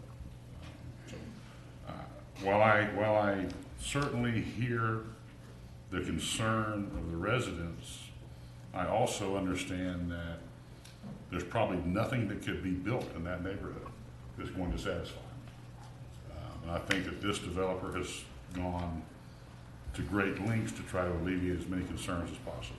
That's my point. I do think the southern egress and ingress, I think we're setting up the county for a problem in a bill in the future because that 18-foot road is not adequate. Gravel road is not adequate, and we all know that. And so sometime in the future, somebody on the county commission is not going to be real happy with us if we allow such a thing. Didn't they say earlier that Public Works already approved the gravel? Yeah, Public Works approved it. Well, the problem is the county commissioners abandoned 3 government accesses to get down to that point and then allowed the only access in there to be private. I agree That's with why you. we got such a big problem in that. I agree with you. And like I said a while ago, just because somebody in the past made mistakes, don't mean you gotta continue them. Well, they may have to And correct it then. They need to Since correct they're the it. ones that made it. In 1986. In Well, not 1986. these, but somebody did. Yes, sir. But that's a problem, and I understand what you're saying about you gotta go by the law as written currently. Well, that's what our mandate is. But, it's hard for me to justify 1/10 of an acre being compatible with a half acre. Hey, that's a big lot in this area now. Hate to tell you. There's a big difference between what was required in 1970s and what's required in today's law. I understand that too, but Like I said, the bottom line is our job and what we're here for is to make a determination whether a project meets the requirements we got. And it's important for the public to understand that we don't make a final decision. We make a recommendation to BCC. They're the ones that get paid the big bucks to make the tough calls and have to make tough decisions.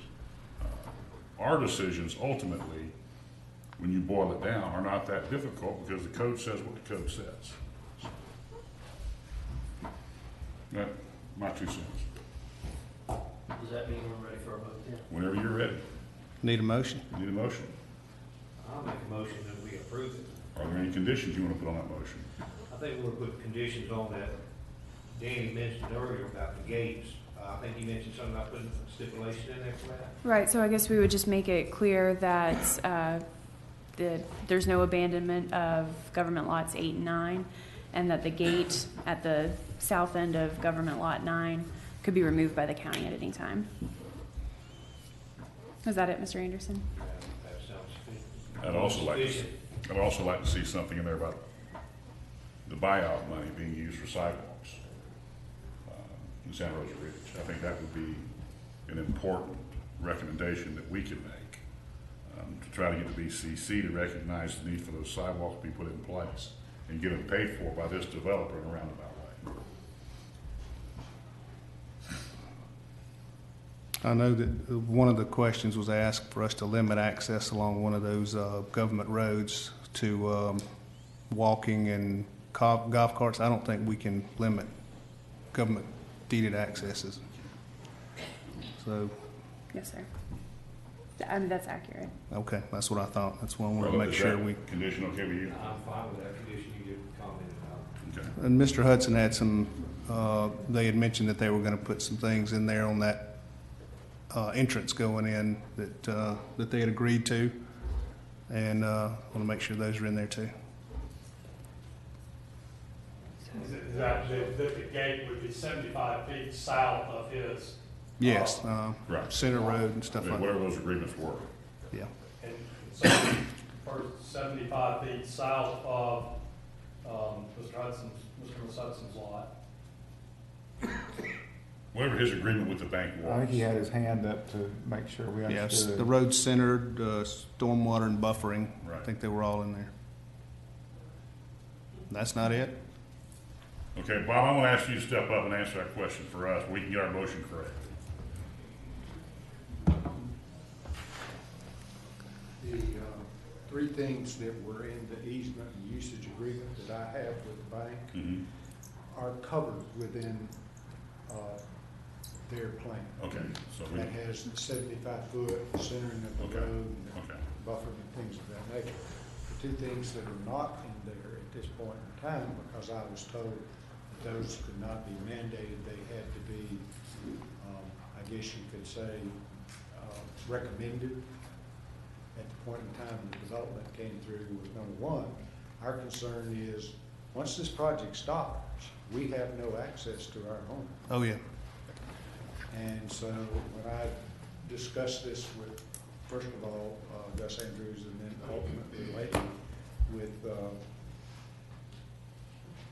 Dean Burgess and Mr. Boers, was, can you not put that road in first to where we could have access to our home, that we would not allow excavators blocking our access to our home. This is a public road. This is not the development. This access is not a part of this development. It is a platted parcel within Salmon, Rosa Ridge, Fox Lake. And there has been no replat. It's not a part, it's subject to the covenants and restrictions of our section. So you want to make sure you can access your property. Yes, sir. I Through the want that development road phases. in, and at least the first, that's what everybody told me they were willing to do, put the first load of asphalt down, knowing that, you know, they would come back and put the final. Okay, thank you, Bob. You said there was two, is that, Bob? You got 'em. Is that both of them? You said there was two.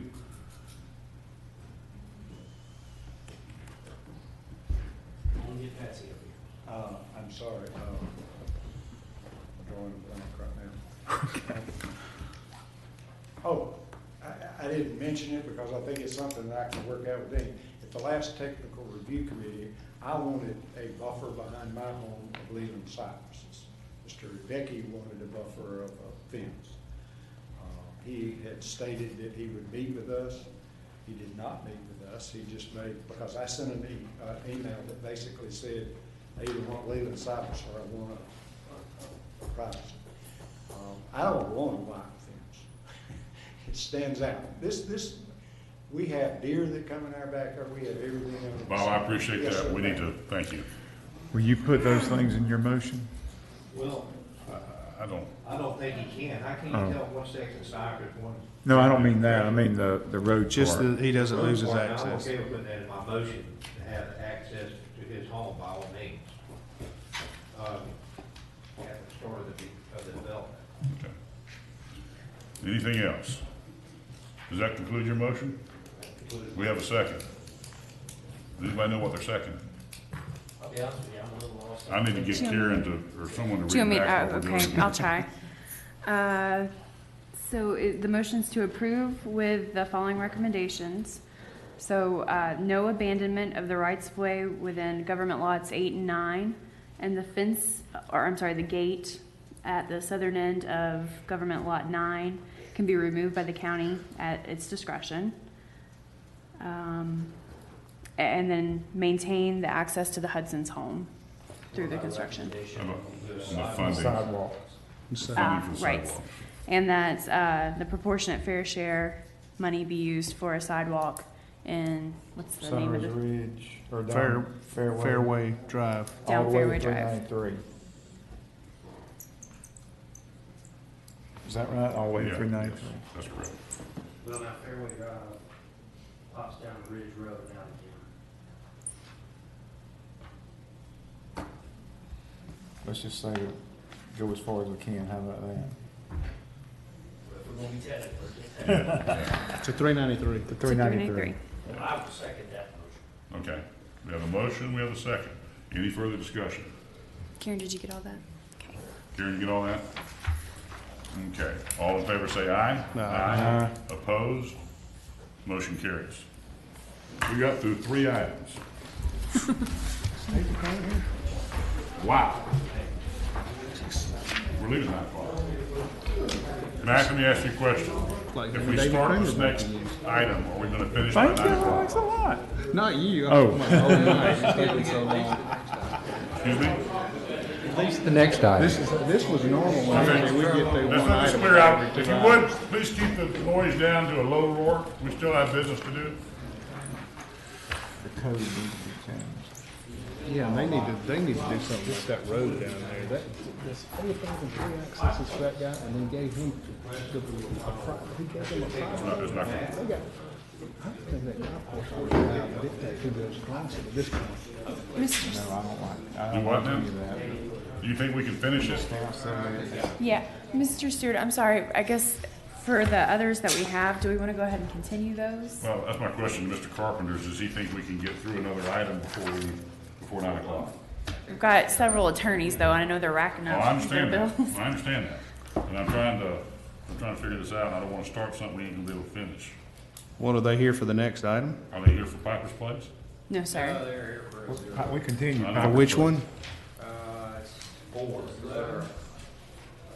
Well, I'm pretty sure we won't get to that. We're not gonna get to 11. We're gonna go ahead and continue that one. We're gonna continue everything that don't come up before 9 o'clock. We need a motion to that?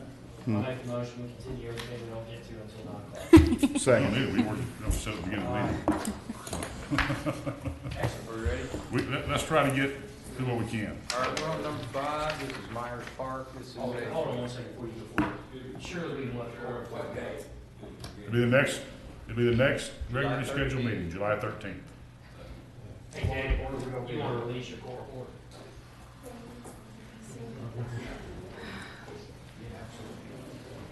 You don't want to hang out with us? I saw. Mac, I'm sorry, I just saw my TV out. I'm fixing it now. Okay, let's go. Let's go. This is item number 5. The project's name is Myers Park. This is a request to approve by final order. It's been reviewed by Bob Barante, but he's not feeling real well, so I'm going to try to cover it for him.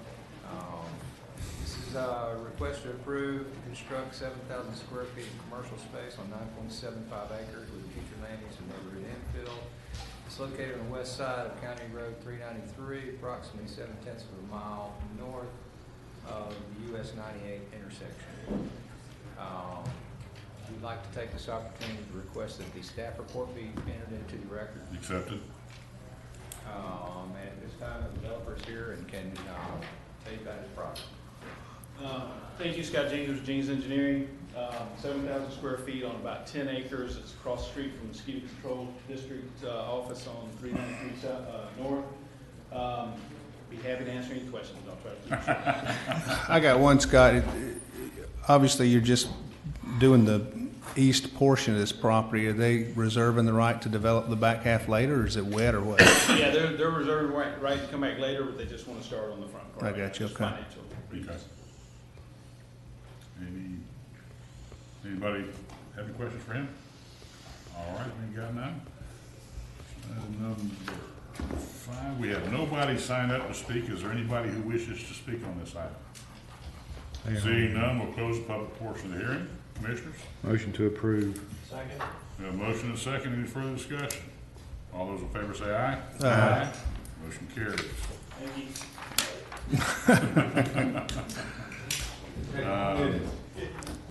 Mac, we have time for another one? Is it going to be? We do it as fast as we did the last one. Let's go. Let's rock and roll. Okay, next item is number 6, the St. Clair right-of-way abandonment. This again is reviewed by Bob Barante. It's a petition for abandonment on behalf of Beverly and John St. Clair, requesting abandonment of 7 feet of an easement adjacent to Lot 1, Block 6, and the amendment plat of Doggett's First Petition to Choctachi Beach. Future land use of the residential corporation.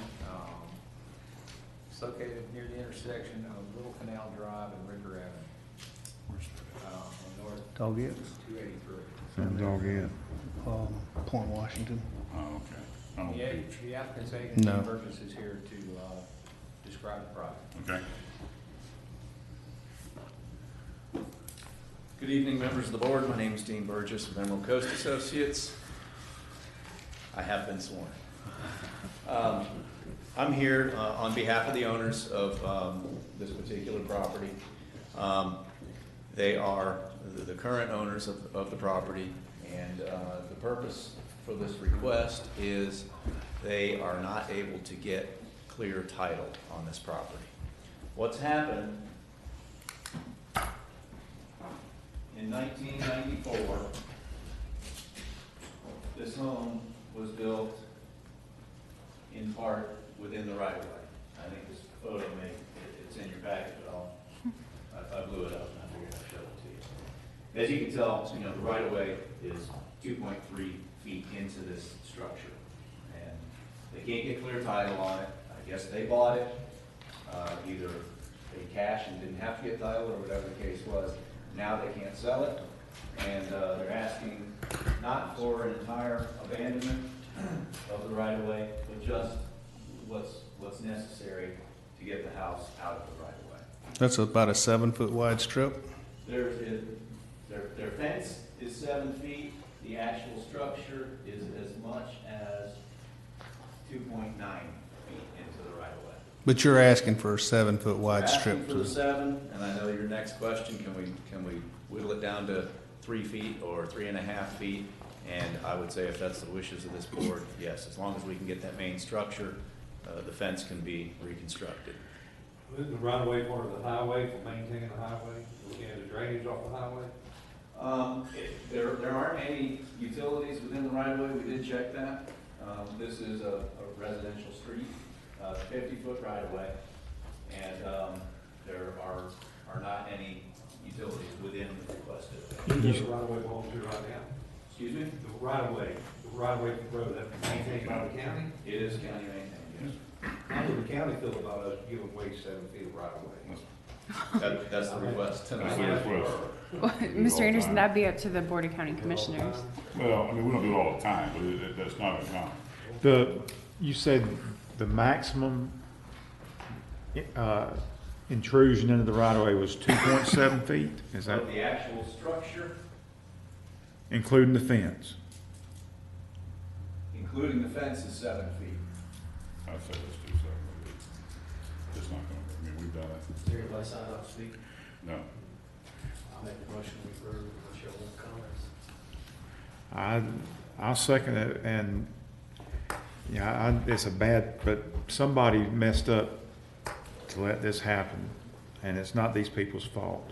I agree. We have a motion and a second. Is there anybody in the audience who would like to speak on this item? Seeing none, we'll close the public portion. We have a motion and a second. Any further discussion? All in favor, say aye. Aye. Motion carries. Thank you, Commissioner. You got 10 minutes. What are the odds? But we're rolling now. Get it. There's nobody signed up to speak on number 7 either. Let's go. This is item number 7, Lot 3, Watercolor Crossing, requested approved by final order. This is a major development application submitted by the St. Joe Company requesting approval to construct a 7,200 square foot commercial building along with associated parking infrastructure on approximately 1 acre with the future land use of court ordered overlay. It's located on Pine Grove Circle from County Road 395, adjacent to Watercolor Crossing shopping. And the applicant's agent is here to describe the project. Mac and County and Planning Department's opinion is that it meets all requirements of code. Yes, sir, and I'm sorry, I'd like to request the staff report be in. Yes, accepted. Good evening, my name is John Nash, I'm with the Connell Associates, it's NASH. We're the engineers for this project. It's pretty simple, it's a 7,200 square foot building adjacent to the Publix on one of the out parcels. We meet all the requirements of the comprehensive plan, land development code. If you have any questions, I know everybody wants to get out of here. I do, I got one question. What kind of restaurant are they putting in? I can't answer that. I'm not sure I can vote yes then. I could reference you to state to St. Joe, and they can decide if they can tell you or not. What's the court-ordered overlay mean? Well, there was an agreement in the 90s for this DRI. Okay. So for the watercolor DRI. Okay. And Walton County PUD watercolor. But it meets all the requirements, so. It does. Okay. Is it, we have nobody who signed up to speak. Is there anybody who wishes to address this item? Okay, seeing none, we'll close the public portion. Commissioners, what's your pleasure? Motion to approve. Second. I Motion think is, we ought to do it with a call Danilo Coffee that's going in there. all in favor, say aye. Aye. Approve, opposed, motion carries. 8 was continued. Was 4 continued? Yes. 9, we've got somebody who signed up to speak. We're on number 9. Yeah, we continue to Indian one to the next meeting. Want to try one more? We can try it. This is number 9, Preserve at Paradise Cove, requested approved by final order. It's a major development order application, requesting to develop 99 residential lots with a pool amenity on approximately 75 acres with future land use of conservation residential 2 to 1. The project is located north of US 98 East and west of Blakely Drew Boulevard. And the applicant's agent is here to describe the project.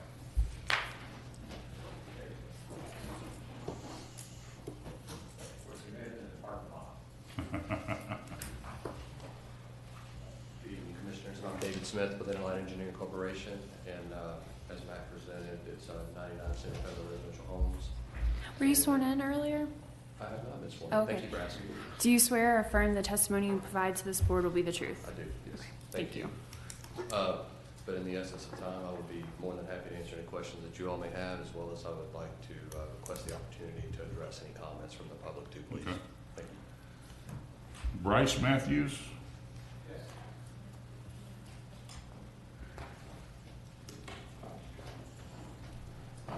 Mr. Matthews, were you sworn in earlier? I was. Okay. I am a resident of Paradise Cove, and my main concern that I wanted to address here was the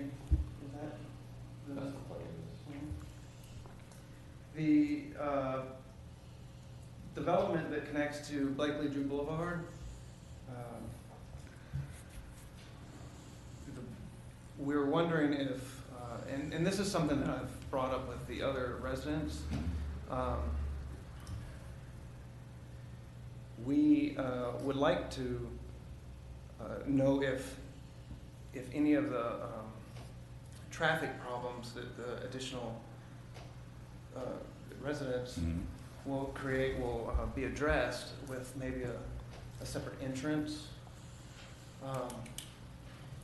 If no one here is familiar with Blakely Drew Boulevard, it's very narrow. 2 SUVs have to go on the sidewalk to pass each other on that road. The current number of houses is about 55, I believe. That's not how many people live there now, but that's the maximum number. And there's no curb. Is that a county road? It is not. I assume that's private for the development, maintained by the homeowners association. And I'm not familiar with what the safety regulations for that are, but there's very little room for additional traffic on that road. I definitely view it as a safety concern. I don't see how once an additional 100 homes are connected to that street, how the sidewalks could be safely utilized by the residents, considering there's no curb in place or additional space to expand the road. Have y'all made any agreement about them using, if that's a private road? We have not been informed of anything. That is one of the other concerns, is that the current residents, as they've bought these properties, have not been told that this was phase 1 of Paradise Cove, or that it was part of a larger development. No one, to my knowledge, has ever been told that this would be added on to the development. Did you say there's private roads in there? The subdivision you live in, is that a private road or a county maintained road? No, it's just one road, and the developer did the road. Yeah, I do not know if it's considered a county road or not, but it connects directly. Private to road, the okay. Who owns it? The developer. Your boss? Or your employer? I'll answer all the questions, or I can answer any if you like. I don't mind. Yeah, I mean, go ahead. I mean, yeah, just take a seat and let him try to address some of this stuff, okay? Sure, thank you. And I'll let you come back up if we need to. The same developers constructing both neighborhoods, and Paradise Cove, which is what the gentleman's referencing, is under construction, and there's a lot of homes being built. I know there's a lot of construction traffic with the home building, but the road is designed to county standards, 40-foot right-of-way, 22-feet road. And the same roads are being utilized in this phase, but it's the same developer, and it's this is another phase, but it's a master plan, community. It's the same developer, private roads, private easement on the road to allow access to this property. So from a development standpoint, this was all thought through. So this road has been built to withstand the amount of traffic that you're going to need? And it Okay. Yes, sir, it meets the land development code requirements for private residents. Okay. In the Paradise Cove, one they already developed now right by the school, be on the west side. Yes, sir, just to the west. So they're gonna use that same subdivision to access the backup. Yes, sir. And this is not new, this is, They already got like 20-something houses. right, yes, right. And What? those homes too. Let me ask this gentleman a question real quick. Mr. Matthews, if the roadway is 22 feet wide, how can two SUVs not get past each other? Well, I would be curious as to know if they're measuring and including any portion of the sidewalks. The roadway is the roadway. That's I curb think to curb. the average SUV is about 78 inches wide, so about 6.5 feet across, not including any mirrors.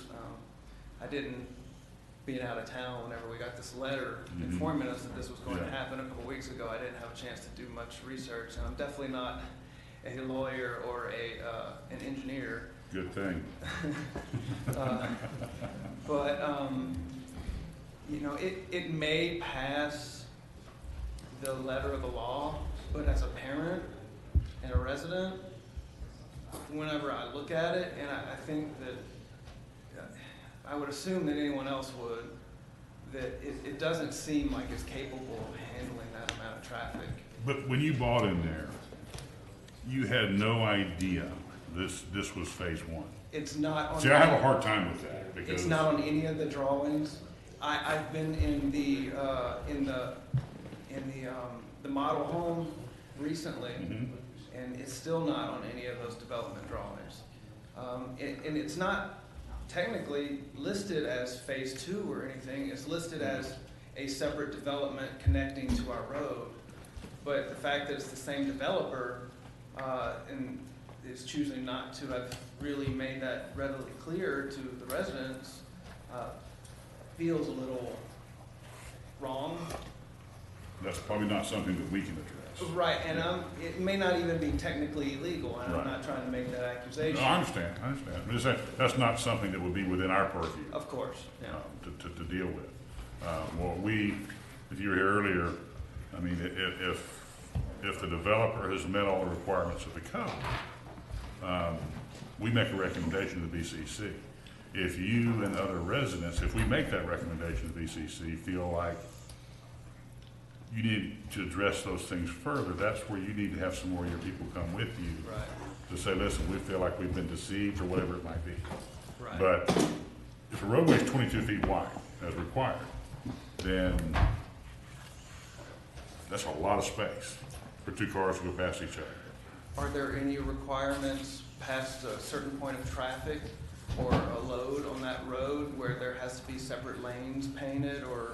You can only turn right when you go out. I understand that, okay?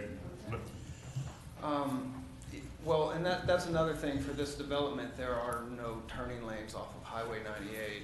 With that amount of residents turning into the subdivision, more than doubling the amount of residents, I think that's going to be an issue on Highway 98, turning onto our road, and that doesn't seem to be a part of this development plan either.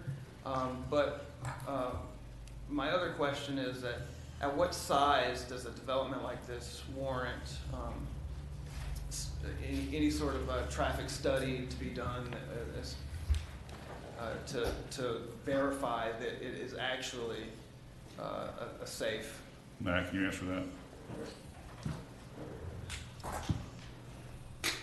Every development requires a traffic study in accordance with Chapter 3 of the Land Development Code and Appendix C3. It's a professional traffic engineer performs the analysis and determines whether or not the existing facilities are capable of handling the additional capacity on that roadway. That has been completed on this? It has been completed. We don't have any indication of any operational improvements that would be required by meeting certain thresholds with DOT on US 98. Okay. And there's no proportion fair share. Okay. And there is capacity available on Highway 98 for this additional number of trips. Right. Okay. That was all of my concerns. Okay, thank you. Commissioners, do you have any other questions? returns. Is there anybody else who wishes to speak on this item? Okay, we'll close the public portion of the hearing. Commissioners, what's your pleasure? Motion to approve. Second. We have a motion and a second. All in favor? Opposed? Motion carries, and that will conclude our meeting, and we're at the 9 o'clock threshold. Could we formally continue the remaining items? Yes, we need a motion. July 13th. I make a motion, we continue the remaining items till July. We have a second. And these items, just in case anybody's wondering, will come up at the top of the agenda. Yes, sir, and if I could just repeat those for the record, this would be item number 10, Beechwood Estates, item number 11, Azuro Condominium, item 12, Gulf Atlantic Electric Warehouse, and item 13, lot 16, Southwall Commerce Park. Yes, sir. Those are included. We have a motion and a second. All in favor, say aye. Aye. Motion carries.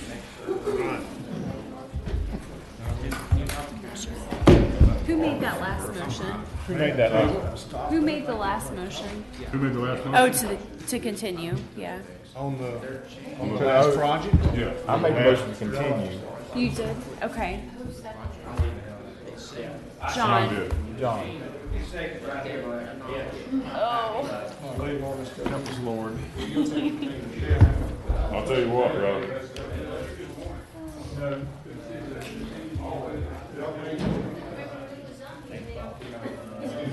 Remember who was on the planning commission? Let's turn it over.